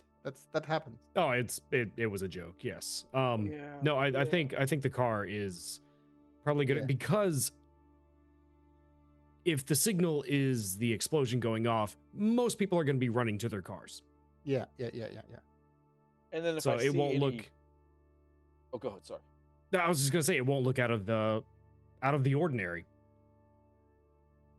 Okay, so I'm bringing 2 pistols and a shotgun and a couple of lighters, and probably a knife. Do any of you need any weapons? Any of you know how to use any weapons? I've used Not guns really. in the past. I mean, I'm happy to take a sidearm. I'll have my dagger with me as well. I mean, I would have I would give an extra revolver to Roger. Okay. Roland has pretty good experience with the rifles, but handguns, not so much. And it would be awkward to be carrying a rifle around a You social could event. leave a rifle in the car, I guess, if that would make. I'll bring my cane gun. Yeah, the cane gun. It's Oh, only a yeah. one-shot thing. It matches you my need. outfit, so Okay. So, you have a full night to pass by before the actual day of the 15th. And then, unless there's any other preparations or special actions in London, we come to the day of Gavigan's lovely, perfectly ordinary house party he's invited you to. And as the day comes around, what time do you wish to arrive at the Naze? And are you all essentially in what manner do you wish to arrive? Like, you've been told sort of arrive around 7, you've got the car, you know where the front gate is.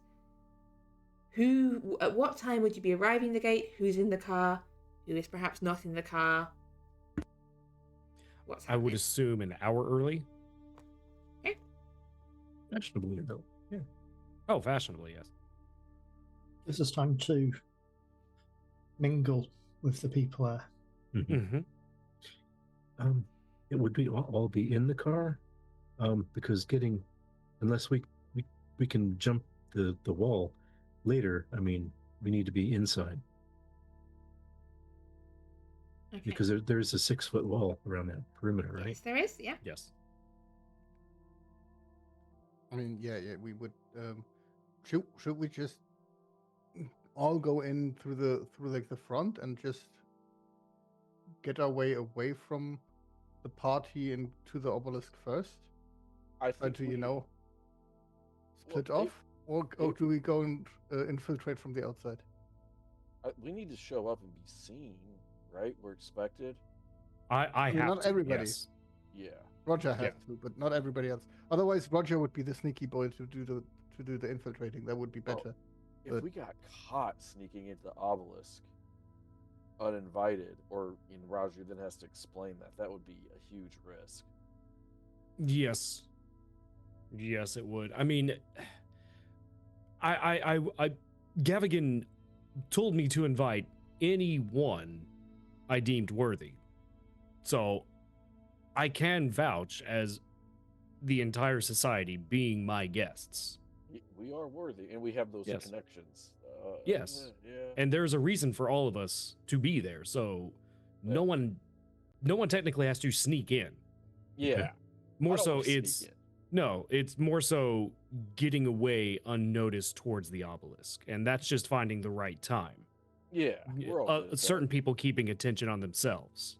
Right. Is Lucy going with us, or is she staying back? She seemed hesitant. to I think go it'd be a bad when I idea brought for it her up. to come along with us. Yeah. Okay. Yeah. I agree with that. Gentlemen, I'm gonna come out and say it. Feeling so good about this. I'm gonna guarantee that we're gonna have 100% total success, and we're all gonna make it back safe and sound. I'm going to hold you to your word on that. That's why you're a member of the crew, Roland. Keep me accountable. Basil, Yes. I will toast to that.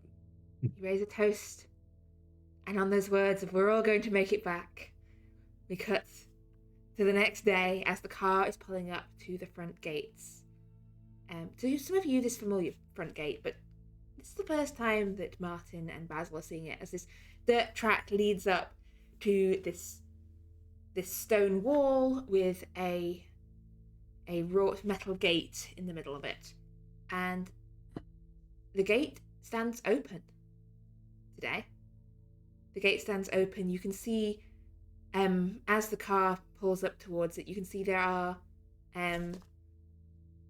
3 men around sort of the main bit of the gate. You recognize David from the day before, but 2 other sort of members of staff also at the front gate. Do they The look car Oh. pulls up. Do they look equally weathered and worn as David? Similar, Security guards, yeah, basically. similar that they look like these are either like perhaps they're groundsmen, perhaps they're local workers, but they definitely look like people who could handle themselves in a fight. These are not like, Okay. Not Yeah. like us pen pushers. yeah, these are not pen pushers. These are people, at the very least, like laborers, but possibly beyond that, they look like the kind of people that have been in a few fights in their life. Okay. As you pull up to the gate, like David gives you a wave. David. Hello again. You are still Yes. early. Hey, make a fashionable statement, yes? That's all right. Pete, can you ring through to the house and tell them that the first guests are here? Oh, we wait. truly are early then, if we're the first. Yeah. We're told not to expect anyone till 7. I thought Well, you that's know- the time the event started, but I'm just passing on, and you see, it's okay. one of the other guys goes into the little hut thing, and you see like passes around the corner and picks up like a telephone, and he's talking into it. He's not close enough to necessarily hear what he's saying, unless anyone wants to make me a listen roll if you're trying to eavesdrop on him. Why not? But Why not? Yeah. Sure, why not? Oh, actually, in which No, case, I'll- yeah, Roger, Roland, you can hear what's being said. You can hear, yes, first guests. Sorry, yeah, no, that is a very good point. Sorry, I'm supposed to get a name for them. Let Gavigan know Roger and his Roger and company have arrived. Roger Savoy. So Roger Savoy. Yeah, no, yeah, and 4 others. Am I good to send them up to the house? Sorry, so you just didn't sound very pleased about. Of course. I slap Roger on the back. Lovingly. No, I'll send them Yep. right away, Mr. Kinnery. And he puts down the phone. This will go absolutely well. Yeah, just head on straight up. The bridge should be open. Just keep on driving. Carry straight on. The house is straight ahead. You can't miss it. If you drive into the swamp, you've gone too far. All right. I'm gonna brake the moment the wheels lose ground traction. I'm gonna go and keep moving. But yeah, the path, you see the path follows essentially, this is like a raised levee, this road, about sort of about 5 feet off the land on either side.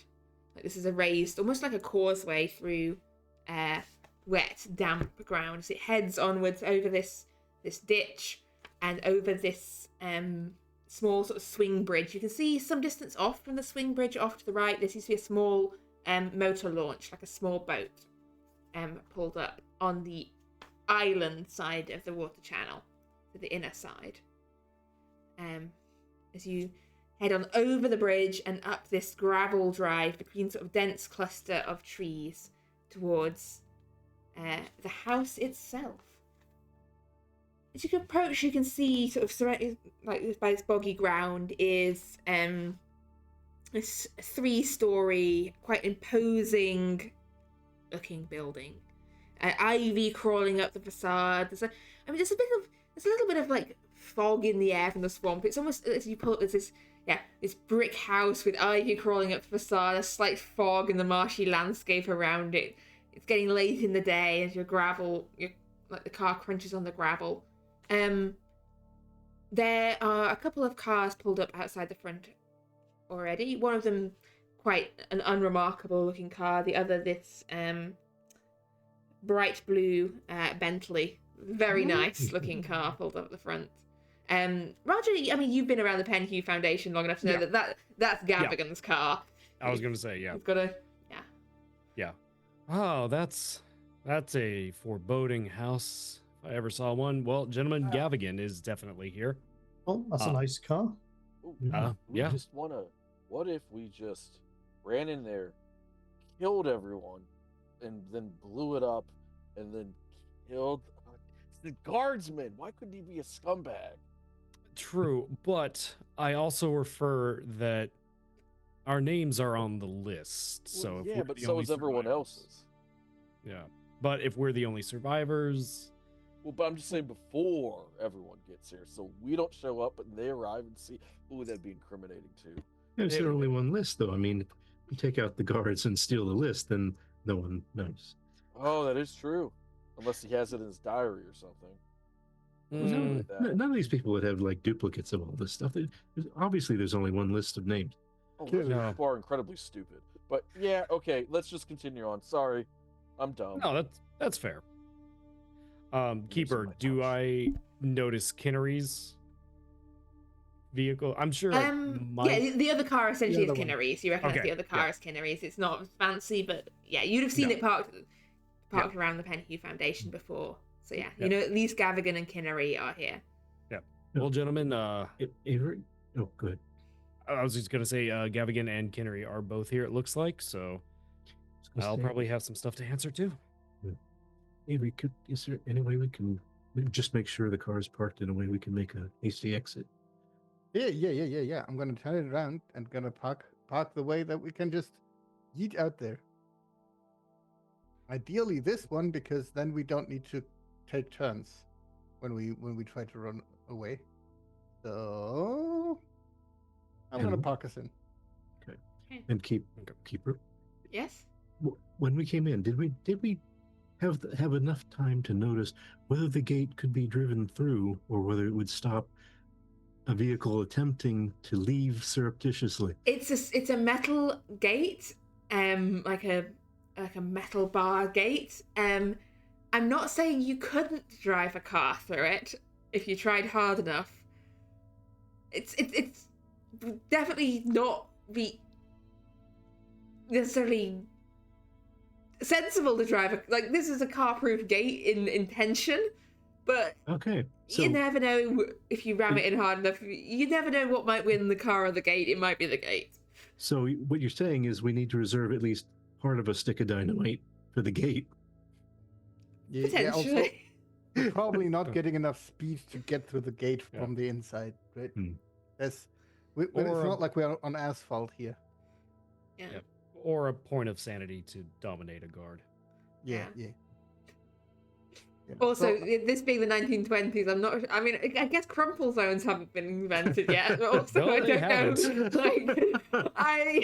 They have not. Seatbelts on. They aren't. Just to let you know, should you get into any car crashes in the next 12 hours or something, the safety precautions on your vehicle are basically non-existent, I believe. Or walk it off or deal with it. Yes. And somewhere in this beautiful book, I have some examples of damage and stats and what to do if your investigators get into a car crash, because it happens often enough in Call of Cthulhu. They have included that as there are stats for what happens if you get into a car crash. Well, like some parties double down on escaping the mythos. We double down on shooting. And by we, I mean me. But like, yeah, just different strategies. Car crashes haven't happened too much for us. But yeah, as you pull up, as you're pulling your car around, the front door of the house opens and Kinnery comes out down the front steps. Roger will approach just with the biggest grin. Did your butler not get the Kinnery. message? We said 7. You know me, Kennery. I'm always early. Look, if you're not 15 minutes early, you're late. All right. And Well, look, we got dolled up. Why not show Thomas! off? yeah. My good Yes. friend, and I'm going to come up and I'm going to hug the shit out of Kennedy. Just, bring it in. So good to see you. He's even looking around as though he's like someone who can like help him, but there's definitely you can hear movement inside the house, but it's just the 5 of you and Kinnery outside at the moment. Oh, it's so good to see you. Yes. Can you let's I let me picked go. this up in America. And Yes, well, they I have squeeze him different just a little customs bit over longer. there. This is a handshake would have done fine. and then I'm gonna pat him on the back just slightly too hard. It's so good to see you, Kittery. You're such a fun person to be around. While this is going on, Roger will kind of come alongside Basil to try and block Kinnery's eye line. And behind his back, he's pointing towards the obelisk over to the left, Yeah. knowing that the others are behind him. I'm going to push, not like super hard, but I'm going to keep walking with Kinnery into the house. And keep Okay, his attention so on essentially me. you're trying to like just I don't know, Batman your way out of the situation. I'm trying to bamboozle. I'm trying to Sure, there were more of bamboozle them. this man. Because so like as they're darting off, and so I'm just walking forward with them and going. We have so much to talk about. Okay, you and I, I'm gonna Kinnery. need some kind of role here for a significant enough distraction that Skinner's not gonna like go. Well, they all know. Yeah. I mean, Gavigan, who's in the house, they know we're all here. So Yeah, if they only, know you're all Yeah. here. Fast talk. Yeah. Fast talk. so if Yeah. only one or two of us go into the house, they're gonna like, where's the rest of them? Yeah, well, I mean- well, maybe you trust me to explain that. I don't know. Yeah, you've got. I'm gonna say, give me a fast talk to properly distract Kinnery here. With a bonus roll? A I bonus say roll as would he be already rolled. appreciated. What? Because your health is this your? Yeah. Because Roger's kind of right there helping along. Yeah. Roger can make his own roll, or yeah. Okay. Okay. Roger's trying to throw I'm him gonna off. say that on its own, Basil's not that distracting, but Kinnery's deep-seated and character-defining loathing of Roger means that in this moment, he's not really focused on what most of the rest of you are doing, apart from Basil and Roger, who are the two of you he hates the most, I think. Oh yeah. I Based know on him. previous encounter. I mean, he doesn't like Martin that much either, actually, to be honest. But He doesn't I like think, anyone. I think He's a Roger and bastard. Basil are like up What have I there, but ever done to him? Oh yeah, I'm gonna make him hate. I'm gonna make him hate me the more. smoke Roger. boxes. And I'm gonna do that in about 30 seconds, folks. He doesn't know that's you. So We've yeah, I been think it's Basil dying and to see Roger the that he just absolutely cannot stand. Yeah, so he doesn't notice what the rest of you are doing. Who is slipping off in this moment? Roland? Anyone going with Roland? Yeah, Avery. Okay, Roland and Avery, give me a stealth roll. Like, Kinnery is Oh, distracted, but there's still a chance that someone might see you heading this way. Okay. Roland is successful. Yes! Yeah. So the two of you are slipping off towards the obelisk. And whilst the other 3 of you are going into the house. Thomas. Yep. Now you I will remember just add something quickly. Yeah. Martin can tell where Avery is at all times still, can't Yes, he? you can. Yes. Oh, So I know exactly where Martin he is. always knows exactly where Avery is at all times. Just a reminder. That, yeah. Yeah. It may become relevant at any point, but yes, you always know where Avery is. You can feel Avery slipping off. You know exactly where he is. Yeah. As they go in, I hear Basil talking to Kennery, Roger will. Wow, I can't English. Sorry. Zoom off to find Gavigan. Okay, yeah. So as Kinnery's leading you into the house, like, wait, Nope. Mr. Gavigan's just upstairs. He's just upstairs. He was getting changed. Well, okay. I'll wait. Thomas. I'll wait, Kennery. I don't need to see that. Thomas. Where's best to wait? If you come through to the drawing room. Okay. And he leads you through. You see, I've put the full map of the house, so it's got quite a lot of rooms. But just to keep, so we can roughly keep track of where we are. It's leading you through the reception room, through into this drawing room on one side of the house. The house itself is like, looking around, you can see that it's possibly a house that's not hugely lived in a lot. As you look around, you can see it's got wood paneling. It's got some sort of tapestries decorating the walls. It's quite old. This is like a 17th century house. This is quite an old building. It doesn't look like it's been renovated much recently. And although it's like functional, it's got furniture, it doesn't look like it's hugely lived in. Like, this doesn't have the feel of a house that's like a home. This definitely feels like a house that's of occasional use. The orientation of the house, the drawing room that everyone's in, is the obelisk visible in that? No, there's trees in the way. Okay. Yeah, there's quite a clump of trees around the house and sort of a few like trees and bushes around the obelisk. You've not got great sort of lines of sight here. But yeah, you're led through into the drawing room. Kinnery. I'm gonna keep Kinnery distracted. Yeah, it goes. Rings a bell for the. Yeah, fetch some refreshments for our guests. We don't have any scones. Oh. Some tea and biscuits. I mean, listen, you do what you can with what you got. I get it. So, Thomas, I have a question for you. What are some of your hobbies? I promise there's a point to this question. I'm going to ask for a charm roll here to overcome Kinnery's pre-established and deep-seated dislike of you. Extreme success. I have a 50. I'm a very social person. Somehow, as you settle into this conversation, despite everything that's happened, despite the rowing, like, loud arguments that you've had, you see a moment of, like, a flicker of, like, oh, you know, maybe we got off on the run foot. Maybe we can be friends from Kinnery. Well, I am actually quite keen into bird watching. Oh. And I dabble in watercolors.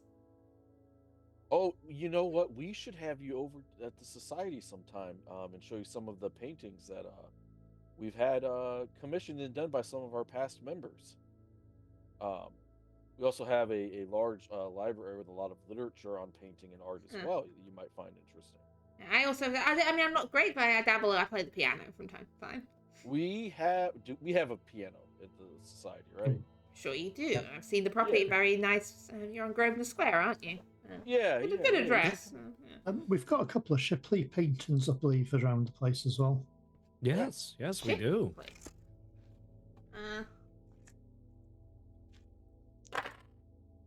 Miles Shipley. That's the one. Yeah. There's a couple of his paintings around the place. Yeah. I dabble a little bit in art myself and piano. I'm still doing watercolors. I've not moved on to oils just yet. I'm just building up to that. Once I feel proficient in water, then I'll move on to the oil. I've never tried oils myself. I would. Same. If you ever come, this is actually a rather lovely place for doing watercolors. Isn't it? The fog, there's the fog and the water and the marsh. It's actually and Kinnery will start extolling like how good it is to paint marshland and mist, and it doesn't seem to have yet realised that two of you are entirely missing. The thing is, there's probably good bird watching here in the marshland as well. It's never been my interest bird watching, but I can see how this was an ideal spot for it. Yes, we get wading birds and all sorts of migratory, and he'll segue into now telling you any birds far too much about various. We get some kites on occasion. Oh my goodness, that's I've been meaning to create a family crest. I'm soon to be a Yeah. father now. And I was thinking about getting a coat of arms, and I was thinking about a You- bird of prey. You can't just get a coat of arms, surely. You have to be a proper. Well, yeah, there are things Or is in it another play. thing you picked up from the Americans? No, no, Oh. no, no, no, Henry. There are certain political things that are in play. Hmm. Plus, Yes. how did they get the coat of arms in the first place? They took them and created them. Yes, well, yeah. You'd always have it on seal, no matter what. Yes. As you're having this conversation on the inside, Roland and Avery, Team Dynamite, what are you doing outside? Imagine. Yeah, we're trying to make our way stealthily to the obelisk. Yeah, you Yeah, slip yeah, your way down this path that leads from the house out sort of across the grounds towards this lovely little obelisk, like stele sort of. It's essentially there's like a clearing. There's like sort of trees in the garden, sort of quite dense, sort of rhododendron bushes, and sort of trees, and in the centre of it, this circular clearing, and in the centre of this clearing, this stele stone obelisk rising, having already risen from the ground, surrounded by this very like lumpy, bumpy soil, like this various like indent, like it's not very smooth and flat. There's like indentations in the ground, sort of lumps and bumps in the ground around this central obelisk. There's no sign of anyone currently here at the obelisk. No. Good. Yeah, Right. it's just the two of you and a stone column. And no, not that I would have any reason to think this, but there are no stones with runes or anything that might give away the possibility of like a particular circle one might want to be not. There's not be like in. there's not like a stone circle or anything here. No, it's Okay. just this one. I mean, as you make your way through the grounds, you probably have noticed a couple of like statues and things scattered through the grounds. There look to be some like essentially Egyptian bric-a-brac statue things. Like these are not things that are like good enough to belong in a museum, but definitely this like there's some bits of like scattered bits of Egyptology sort of style things scattered almost in like if you've ever been to like a Victorian style garden where they've conglommed some bits of statue together in various places, like halfway to a grotto sort of style thing. Like I'm not a fan of Victorian gardens. But yes, in this circle itself is essentially just this 8-foot tall dark stone obelisk with a number of sort of Egyptian hieroglyphs down the side of it. Definitely Egyptian hieroglyphs. Around the base of the stone, you can see there are 4 iron rings that have been solidly screwed into the stone. So one on each side around the base of it. These solid iron rings attached to the base. Like something like you use to tie up a horse, or something you'd use to tie up a horse. Exactly. Definitely for tying up horses. Mm-hmm. and not Probably. dragons. Or humans sacrificed. Yeah. So we're just gonna go and dig like a half circle below the obelisk and shove like the 5 sticks of dynamite in there in hopes that we could just topple the damn thing. Okay. And then we'll just wire it up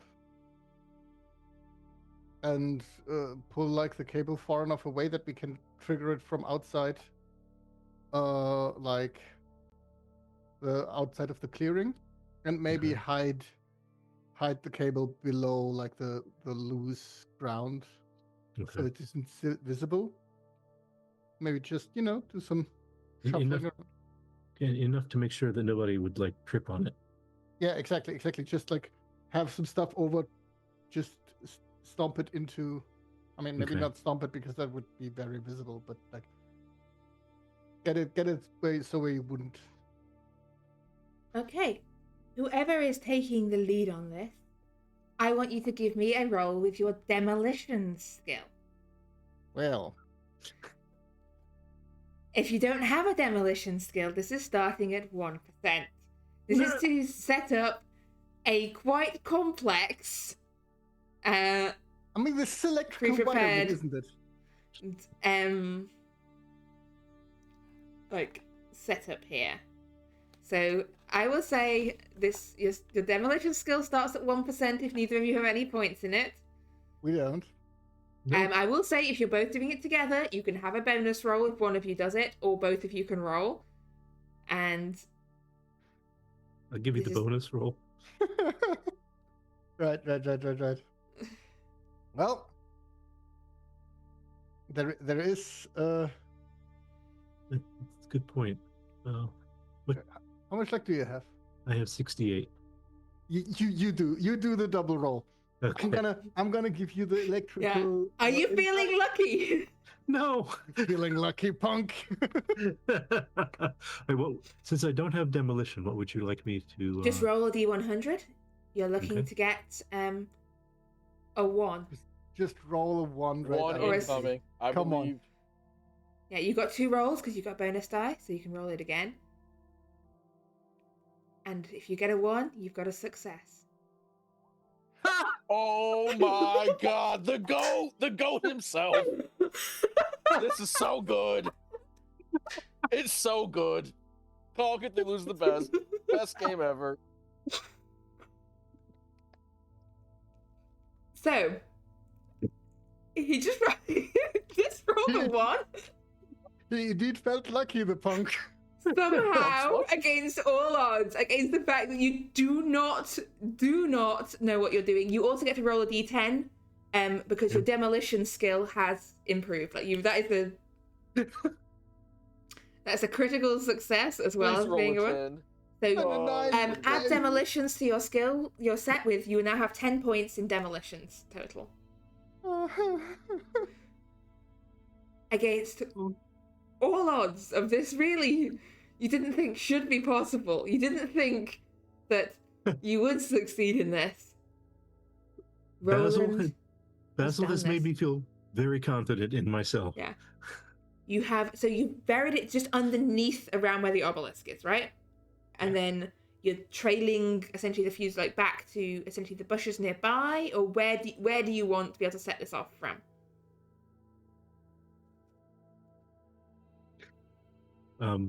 Avery, what do you think?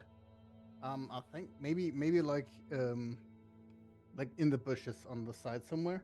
Okay. Close enough that we can, if we are, that we can go there without being seen, but also close enough that, if we have to go like fast, but it's not too far away. Okay. So yes, you set it up so that essentially if someone's hidden in the bushes nearby to this circle, they could set it off. So either you can set it off before anyone gets here, or you could sneak up and set it off whilst people are here.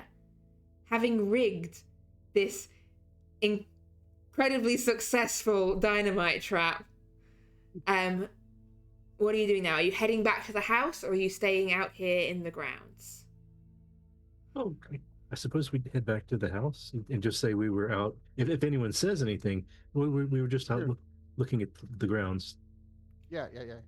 Okay. Also, I mean, I would just go and look at the cars, but yeah, I guess we need to go and say hi at least. Okay, I would like the two of you to give me a group look check. That's Okay. me rolling that, I guess, Okay. and that's failed. Okay. You are partway back to the house when, back in the drawing room, Gavigan arrives. So we go back inside as Kinnery's descriptions of the mating habits of curlews is interrupted by the door of the drawing room opening, and Gavigan steps in, dressed in his evening best, very nice suit, very well fitted, tied on up. Roger, you're early. Edward, yes. I should have known you'd be early. I should have You know, yes, I should have known. I hope Kinnery hasn't been boring you too much with No. Actually, he's been giving us a lovely treatise on his watercolors and the inspiration he's drawn from the area. It's quite interesting. Yeah, the bird watcher. He's a man of culture and class, a scholar, I say. Yeah. Yes. Yes. Yes. We're gonna have him over at the LES soon, so we can partake in some mutual Yeah, endeavors. Mr. Bloomsworth, wasn't it? I can't remember. We met? Basil. We have met. Yes, I think we've very, met. very briefly. Yes. Yes. Yeah. And Mr. White. Yes. Pleasure to meet you again. Sorry, I think my servants must have been mistaken. They said there were. You had 4 guests with you. I didn't. Yes. He looks around the room. Avery's a little shy. Pardon me. I'm sorry. I think he stayed by the car. He's probably playing with the car. Yeah, he's a huge machinist. Is that what he calls himself, Roger? Yeah. He hangs out in the basement, working on his contraptions. He doesn't get out much. Give me a fast talk roll, please. Who's doing the fast talk roll? I feel this is probably Roger, and with a bonus die. I can help. My fast talk is I'm good at 4, so I can help Roger. Mine is a 5. Yeah, I feel Roger was doing most of the talking here, so I feel this is Roger's role with a bonus die because the rest of you are backing you up. I'm gonna spend a point. You spend that 1 point, make that a success. Okay, I am spending a point on that. Man, the dice have been. Yes, well, I can see how cards can be distracted. Yeah, you know me. I do like a nice There's a nice Bentley out the front. Yes, that's mine. Yes. Is it brand new or? I think Avery was a bit of a fan new. of that. This year's model, Yeah. But yes, pardon me. Sorry, I will return. I'll bring them in. Yes, we're trying to get them out. It'd be nice to get everyone here before we get into the particulars of things. Yes. Yeah. And Roger will. Yeah. Roger, you pop outside, and this is just as Roland and Avery are returning back to the house. Yep. Yeah, I would take this time and ask Roger as he's leaving. Hey, Roger, if he needs a little bit more time outside, I think we could give him another minute or 2 when you get out there. It's still early. Yeah, there's going to be a lot of people. I'll see if he's ready to warm up. I bet he is by now, but he also might stay and chat with people. It would be nice to have everyone here, seeing as you have arrived early. It will. Yeah. Oh, yes. It will not be a big delay. No, certainly. I'll be right back. I wouldn't want him wandering around getting in the way of service. They've got a few preparations and things still to be doing, so it'd be lovely for everyone to be here. Is there anything we can help with whilst we're No. It's all being taken care of. But yes, I will wait until everyone's here. Yep. Does Roger meet them at the entrance to the house, or? Yeah. Assuming they're coming back to the house. Okay. As they're coming in, he'll lean in. Are we good? Like whispering, but saying it so that Mike will pick me up. Yeah. Also, do you think I should show him this? And I'm gonna hold up the lightning gun because that's interesting. Why do you still have that? Oh my God! Go! Put that up right now. Run! Put it up. Yeah. Okay. And I'm gonna put it back into the car. It's like you've got a small child. Like, no, why did you bring that with you? And then he'll like, come on. How did you leave the house with that? How did you grab that? Where did you get it from? Put that stick down. Do you think he would let me drive around the Bentley on the premises? I know there's a lot of marshlands, and I might think it, but as Avery is saying that, Roger is bringing them in, so Gavigan can kind of hear this. I don't believe so. I think he will be greatly appreciative of your appreciation of his car, but let's not try to drive other people's car. Nobody drives my Bentley. Yeah, yes, but me. Yes. See, I am a kind and forgiving man, but if you lay a hand on that, I'm afraid there is not a. They won't find the body. No worries. You know, maybe one day, Avery, we will be able to get you your own. Can I do a psychology on that to see if that was an idle threat or if there's something more sinister lurking. Yeah, give me a psychology roll. A regular success. It's hard to tell if he's joking or not. I'm gonna say he's not joking. Can I make that? Yeah. Okay. You said you can draw your own conclusions. Conclusions. Yeah. I conclude that he's not fucking playing about that card. Yeah. I mean, that's understandable. I wouldn't be playing either. Yeah. If that was my car, I would drown everybody outside there. And if I couldn't, I would call people to drown people. Yeah. Yes. That's understandable, right? This is a beautiful car. Indeed, Also, I want one. Edward. Where do you get one? Edward, allow me to introduce you. We have Mr. Avery, and I believe you do remember Roland Clark from the party, the exhibition. Yes. Good to see you. From Yes. Basil's famous Peru expedition, right? Yes. You remember? I remember. It's hard to forget. An expedition lead turns up dead. It tends to stick in the mind. Oh, I thought you were referencing all. Augustus Larkin. Yes. Yes, had to do Take your lots of rest. letters back and forth after that. Was that the What fat the- vampire guy? No, that was the other one, right? Basil? When you say that, Avery, I'm gonna lean in and I'm gonna say, so we have a running joke that some people in my industry are such energy vampires. It's like they suck it Mr. right out. Bloomsworth. Mr. Bloomsworth. I I see. think we're all past the point where we need to talk circles around each other. Okay, well, Assuming he looks over to Roger. Yeah. Look, assuming you told And Roger them will. what Roger this is will give a about. nod. Yes. Yes. We can put what we know out in the open here. We don't need to. It's really Yes. confusing to know who to be careful with and who do not. It's just all things that are things that are normal, right? We all Yes. know things, and I think as far as we all have a friend in common, I believe. I think we yes. do. The society is pretty well versed in the matters of the esoteric, so I thought haven't it could spoken be. to him in some time, to be fair. You've spoken to him as well. I think it is 14 years or so, 15 years ago since I spoke to him. He looks around.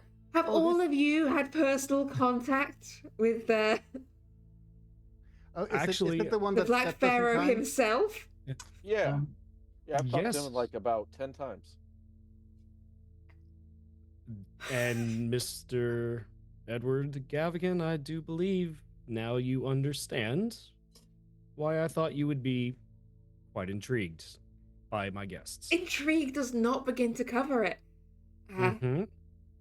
You spend years trying to, get clearer messages and make full contact. And you're apparently chatting on a regular basis. I can do it on command almost if I concentrate really hard through. How about you don't? Well, no, I'm not. No. I won't. But I'm just No, saying I no, can't. that's exactly what I want. That's what we're here for. Yeah, That's what maybe. tonight is all about. Well, yeah, but maybe we'll see how it goes. Yes. I mean that being able to do that is an incredible gift. Say, do you happen to have a spare Bentley? A spare Bentley? Yeah. No. Do you think you could get my friend Avery one? Let's just do the stuff first. And Well, then you know, talk. I mean, he's a businessman. I'm a man of means, but one doesn't really have spare Bentleys kicking around. Well, Yes. right, but I'm asking if you can get one because you're him.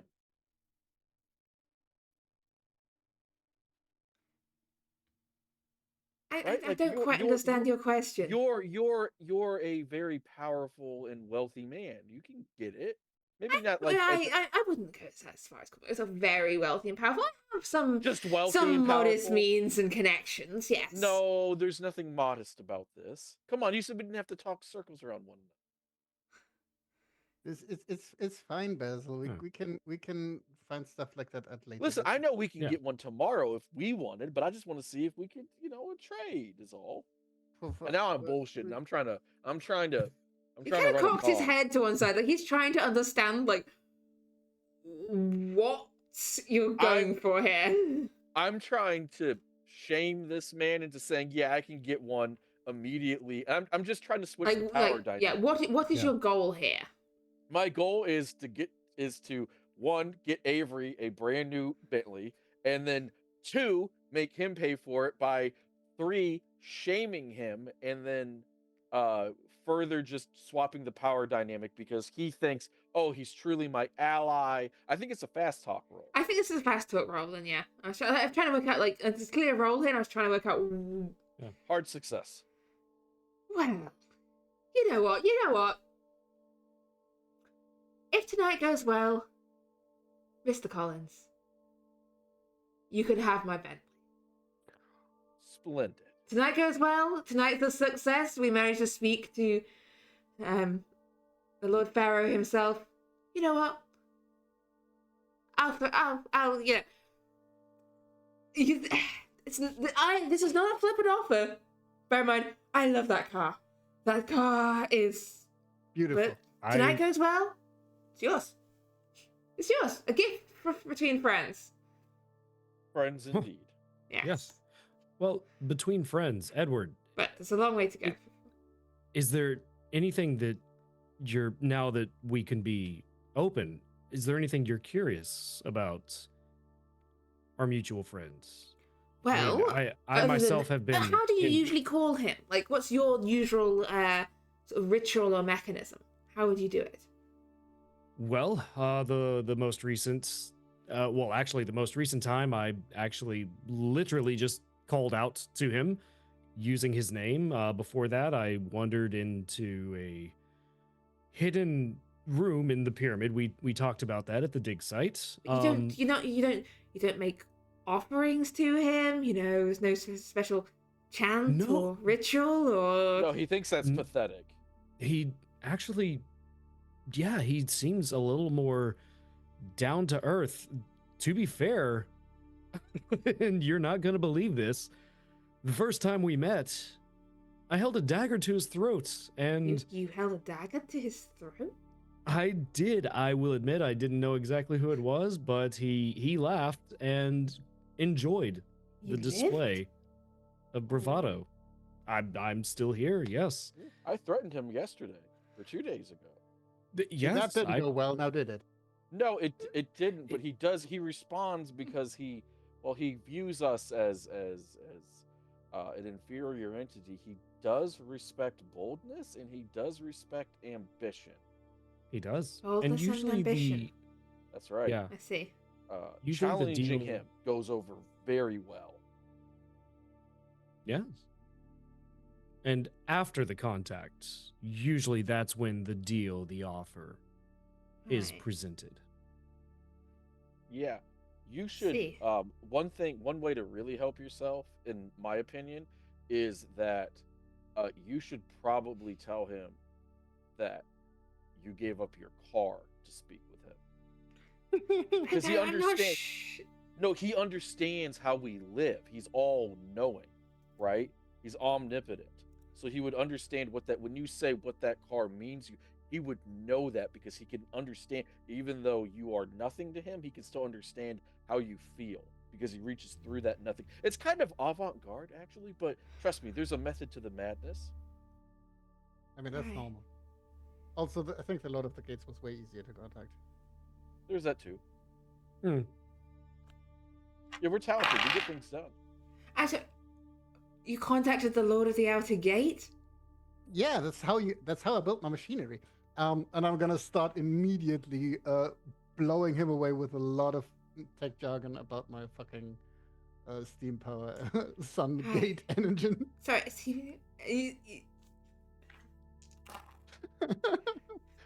sorry. I'm gonna have to stop you there. I'm afraid I took history and linguistics. I am not a scientist. You'll have to perhaps another day. Look, There is a Here's- reason he spends a lot of time around his machines. Yes, that you understand why we're trying to get him out to see and speak with more people. Yes, I can see. Look, Mhm. here's the thing: is I have what's the time? Soon, within the next hour, a few more guests arriving. More people?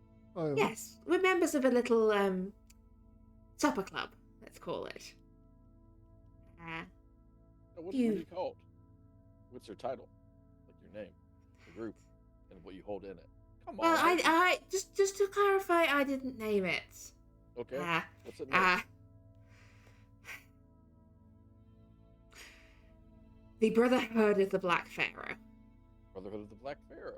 That's fair. I mean, yeah. It's on A the little much, I feel. I'd just go for something a little more low key if I was Let's to in the it. point.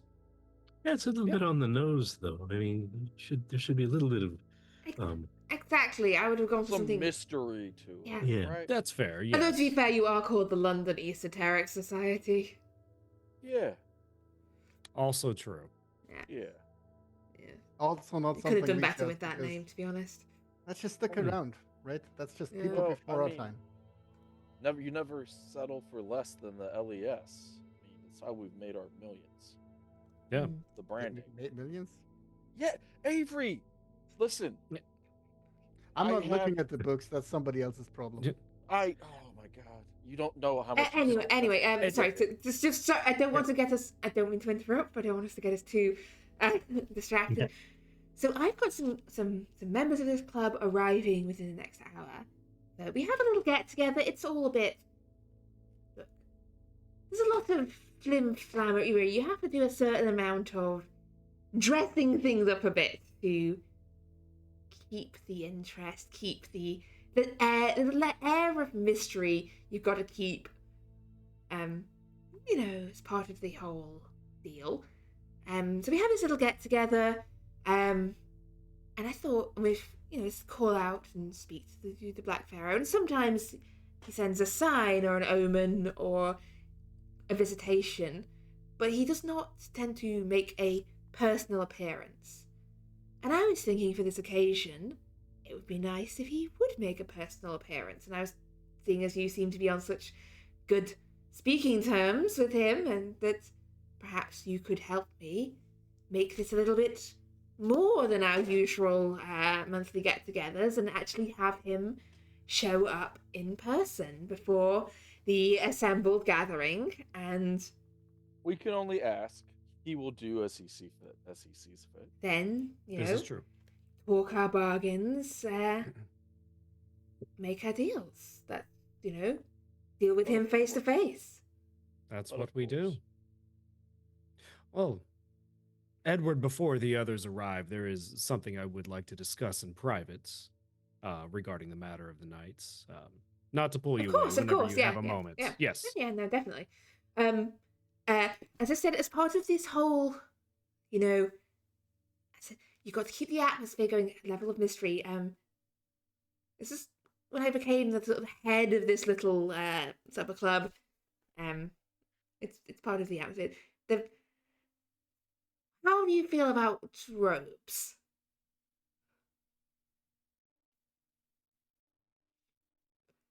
It's sort of usually part of the dress code over and above the dinner wear. There's an air of anonymity and mystique. I can lend you some. I've got plenty downstairs. But to cover our fine evening wear, Well, some of our guests don't like to necessarily show their faces amongst all the assembled. Oh, masks as well. It'll add to the atmosphere. Yeah, it adds to the atmosphere. It's all sort of.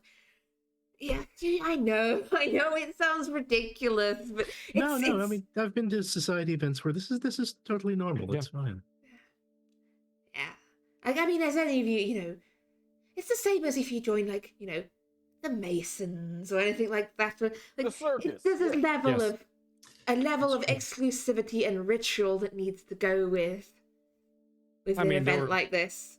yeah, there were plenty of fraternities back at Miskatonic, so that's. Right. I'm no Oh yeah, stranger. you Miskatonic, Oh, of course you know. Yeah, I mean, Yes. I went to Oxford. We had, it's a whole, It's a thing. It's a, it's a whole thing. Yes. Yeah, so, Kinnery, could you fetch some cloaks up from the cloakroom for our guests? We can get everyone robed up before the rest of the guests arrive, unless there's any objections to that? No objections. No, I think that's fine. Excellent. Well, we actually don't need to get changed yet. People won't start arriving for another hour, and then things don't really kick off till after sundown. So, and the main event not really till midnight. It's true. Look, it's all part of the. I mean, obviously, I'm sure that you can, from the sounds of it, call upon the Black Pharaoh while standing in your kitchen drinking a cup of tea. But let's not let everyone else know that, because otherwise, they'll... Yes. There needs to be an air of mystique about it. It's not something that should be done casually. Yes. No. No. Yes. He's not like someone next door you can just talk to. He's Be disrespectful. Yeah, Yes. I'd like to show him a certain level of respect. I mean, this is a being of great and immense power, and I'd rather not get crunched on like an uppity little creature. So I figure if we show him an appropriate level of respect, Oh, and I'm incredibly good at that. I know exactly how to talk to the Black Pharaoh and broker peace. And how are you, the rest of you, all looking at Basil in that moment? Yeah, how's your neck doing? Shut up! I have a scarf over the bandage, by the way. I look dashing.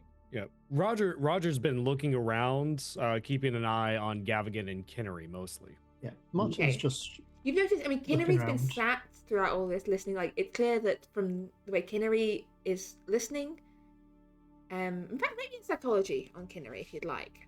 But okay. he doesn't seem surprised by any of this. Holy crap! Roger. None of this is news to Kinnery. You get the impression that essentially what Gavigan knows, Kinnery knows. Like, Kinnery is like all your talk of sort of mythos and black pharaohs and things. Not a flicker of surprise in Kinnery. He is fully and completely aware of the mythos, and you suspect has been from before you met him. Like he knows, and none of this seems to surprise him. And Well, he's looking. Gavigan- He looks like occasionally you get the way he looks at Gavigan. There's an air of like respect, a touch of fear in there, maybe buried deep, but like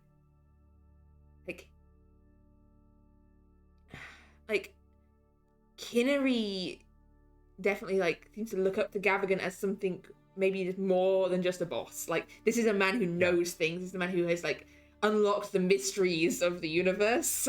Yeah, he idolizes them. Yes, yeah. Yeah.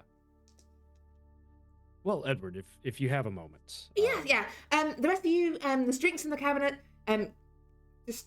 Kinnery, yeah, as I said, fetch them from downstairs. You're free. You've got the run of the downstairs. The house. The upstairs is a bit. Some of the rooms are a bit unstable, so I'd rather you didn't go like, poking around. But there's a bell there. Ring the servants if you need anything. I'll be right back. Roger. Let's go through to. Let's go through to. I'll take you through to the library. I don't know how. Yeah. Sure. Yeah. I think the library is perfect. Yes. You head off to the other side of the house together, leaving the other four of you alone in the drawing room for the time being. If there's anything you want to do or discuss, whilst Kinnery and Gavigan are currently out of the room. Kinnery's headed off downstairs somewhere, and Gavigan has gone with Roger. So, We've got the run of the first floor, so we could have a look around. But so when should we do the thing with the candles? Because if they stick somebody to that thing, then we should probably it's too late to actually do the thing. So we should probably light them beforehand. could you set it on a timer? I'm gonna look at. It's not currently on a timer. Now, I think that goes a bit beyond the materials you had and the time you had. It's like, you need someone to be there to set it off. but I think it's rigged up completely. The electrical look good, but I don't know how the. Yeah, it looks good. Yeah. It's probably a good idea to have it go off before they attach anyone to it. You think they're going to attach someone to it? But probably a good idea to wait till there's other guests, so we're not the only ones here. Right. Yeah. Or it just will by itself. That's not going to go over well. But if they've got any sacrifices, it's unlikely the guests would be bringing them. So if they're not there already, was there a holding area near there? The building or anything? We didn't notice anything like that, did we, Keeper? No. It seems the only the only building is the main house. So it could be here. There is a saying they have in poker that you're looking around the table and you can't find the mark. that means it's you. Yeah, there was that concern as well. I see. So I probably should be grabbing an additional potential trigger for the thing, right? Yeah. And carry that with me in case we need to defend ourselves earlier than necessary. Yeah, I'm gonna go hide something on my body. Be right back. Okay, you're going back out to the car then. Yeah, and I'm grabbing the lightning gun and just stick it. We're getting cloaks, right? So I'm gonna. Yeah, Kinnery said Kinnery is currently down fetching them, so you've got basically until Kinnery gets back up. But so Avery, you head out to the car. Meanwhile, Roger, you've gone to the library with Gavigan as he leads you through. So, Roger, yes. Interesting friends you've got. Yeah, they are certainly they are an eclectic mix. Very much so. I think yes. you understand. Not at all what Kinnery really. No. His version, the way he tells it's quite different. Yeah. I have heard Kinnery's words, and I wanted you to see what the society has to offer, who they truly are from an unbiased perspective. They, as you say, they are such an eclectic menagerie of individuals that offer such just interesting things in this world. What did you do? And actually, no, that's not how to get into this. I want to know what you did to make Kinnery hate you all so much, because really, I have had nothing over the last few months. It's been in my ear all the time. Esoteric Society of this, Esoteric Society of that. I genuinely do not know. I think maybe I didn't say hello one day. Maybe I gave him a look that wasn't as kind. Maybe I stepped on his. I don't know. Something happened. Maybe it was just a bad luck day, and he was having a bad day, and I said the wrong thing. I suppose these things happen, but it does. I'm mean to him because he's really. You're not currently in this room. Oh shit! This is a private conversation. I'm so sorry. Yeah, it's all good. Yes. No. Oh my God, Basil. What was it you wanted? What was it you wanted to talk about? Yes. Well, we know. We study history. Hell, I dig in history. I live in history for the most part, and we understand the legends of societies that have come and gone before us, especially what we have found in the private collection, the carvings, the cartouches of Neferin Khan, all of that. I didn't want to say it so much in front of the others. It's not that they are unaware, but sometimes knowledge is power.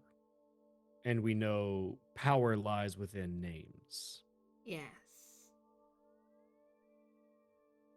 I don't know how this evening will go.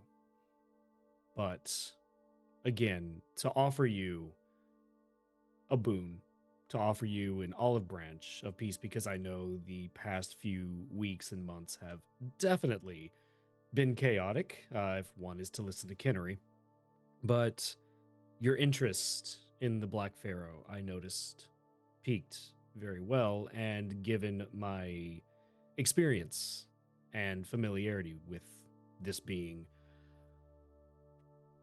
you ask what I did to contact him so easily. Simply put, use his name. His name? Yes. And it is not one I say aloud lightly, for fear that it could incur wrath. Perhaps But write it down if you don't want to say it aloud. If you can spell it. I can spell it, but knowledge comes with a price as well, and that's not a choice I would make for you. I understand the statue, everything you offered in the private library, the fact that the lack of my surprise and reaction. I understand the tasks you gave me, the research you gave me. Some of that knowledge takes a toll. And over the past few months, it has weighed heavily on my mind. So I wanted you to know what I know without incurring the cost upon yourself, if that makes sense. I think I understand. You know the Yes. name, you're prepared to speak the name. If you are prepared as well, yes. I feared for a moment you didn't trust me, but I think... No. You have given me a life because of the digs you have sent me on. Don't pretend it's some act of charity. You are incredible at what you do, and I am not letting you leave the Foundation with you if you like it or not, because you are too good an archaeologist to let you go wandering off for anyone else. If Miskatonic wants you back, they're gonna have to pry you out of my hands. Oh, I'm sure. I'm still waiting to hear from Evan anyway to see how he's doing after the Peru expedition, and I'm sure Kinnery would have something to say about that, but you are the boss. Yeah. But yes. And Roger will kind of look back to make sure no one's peeking in, and he'll lean in. Nyarlathotep is its name. Be careful. Names are power. Names of power indeed. Thank you for trusting me with this. Of course. For everything you've done for me and the Foundation. Yes. And for everything that we're about to do. I've tried to prove my worth, letting you know about Miss Meadham and her interests. Yeah, I'm sure that whatever lies ahead of us tonight, this is not going to be a night that any of us forget anytime soon. I dare say it won't. Well, we best get back to the others. Indeed. Thank you. Yes, I need to check on Avery. Yeah. I worry when people arrive. Well, Yeah. Thank you, Edward. No, thank you. And so, as Gavigan and Roger head back from the library, as Avery comes in from inside with his lightning gun, you hear the footsteps of Kinnery approaching the drawing room, carrying this bundle of robes. Outside, there's a crunch of tires in gravel as the first of the other guests for tonight's party begin to arrive. That is going to be where we leave things for today. And we will pick up next week with the events of Gavigan's party.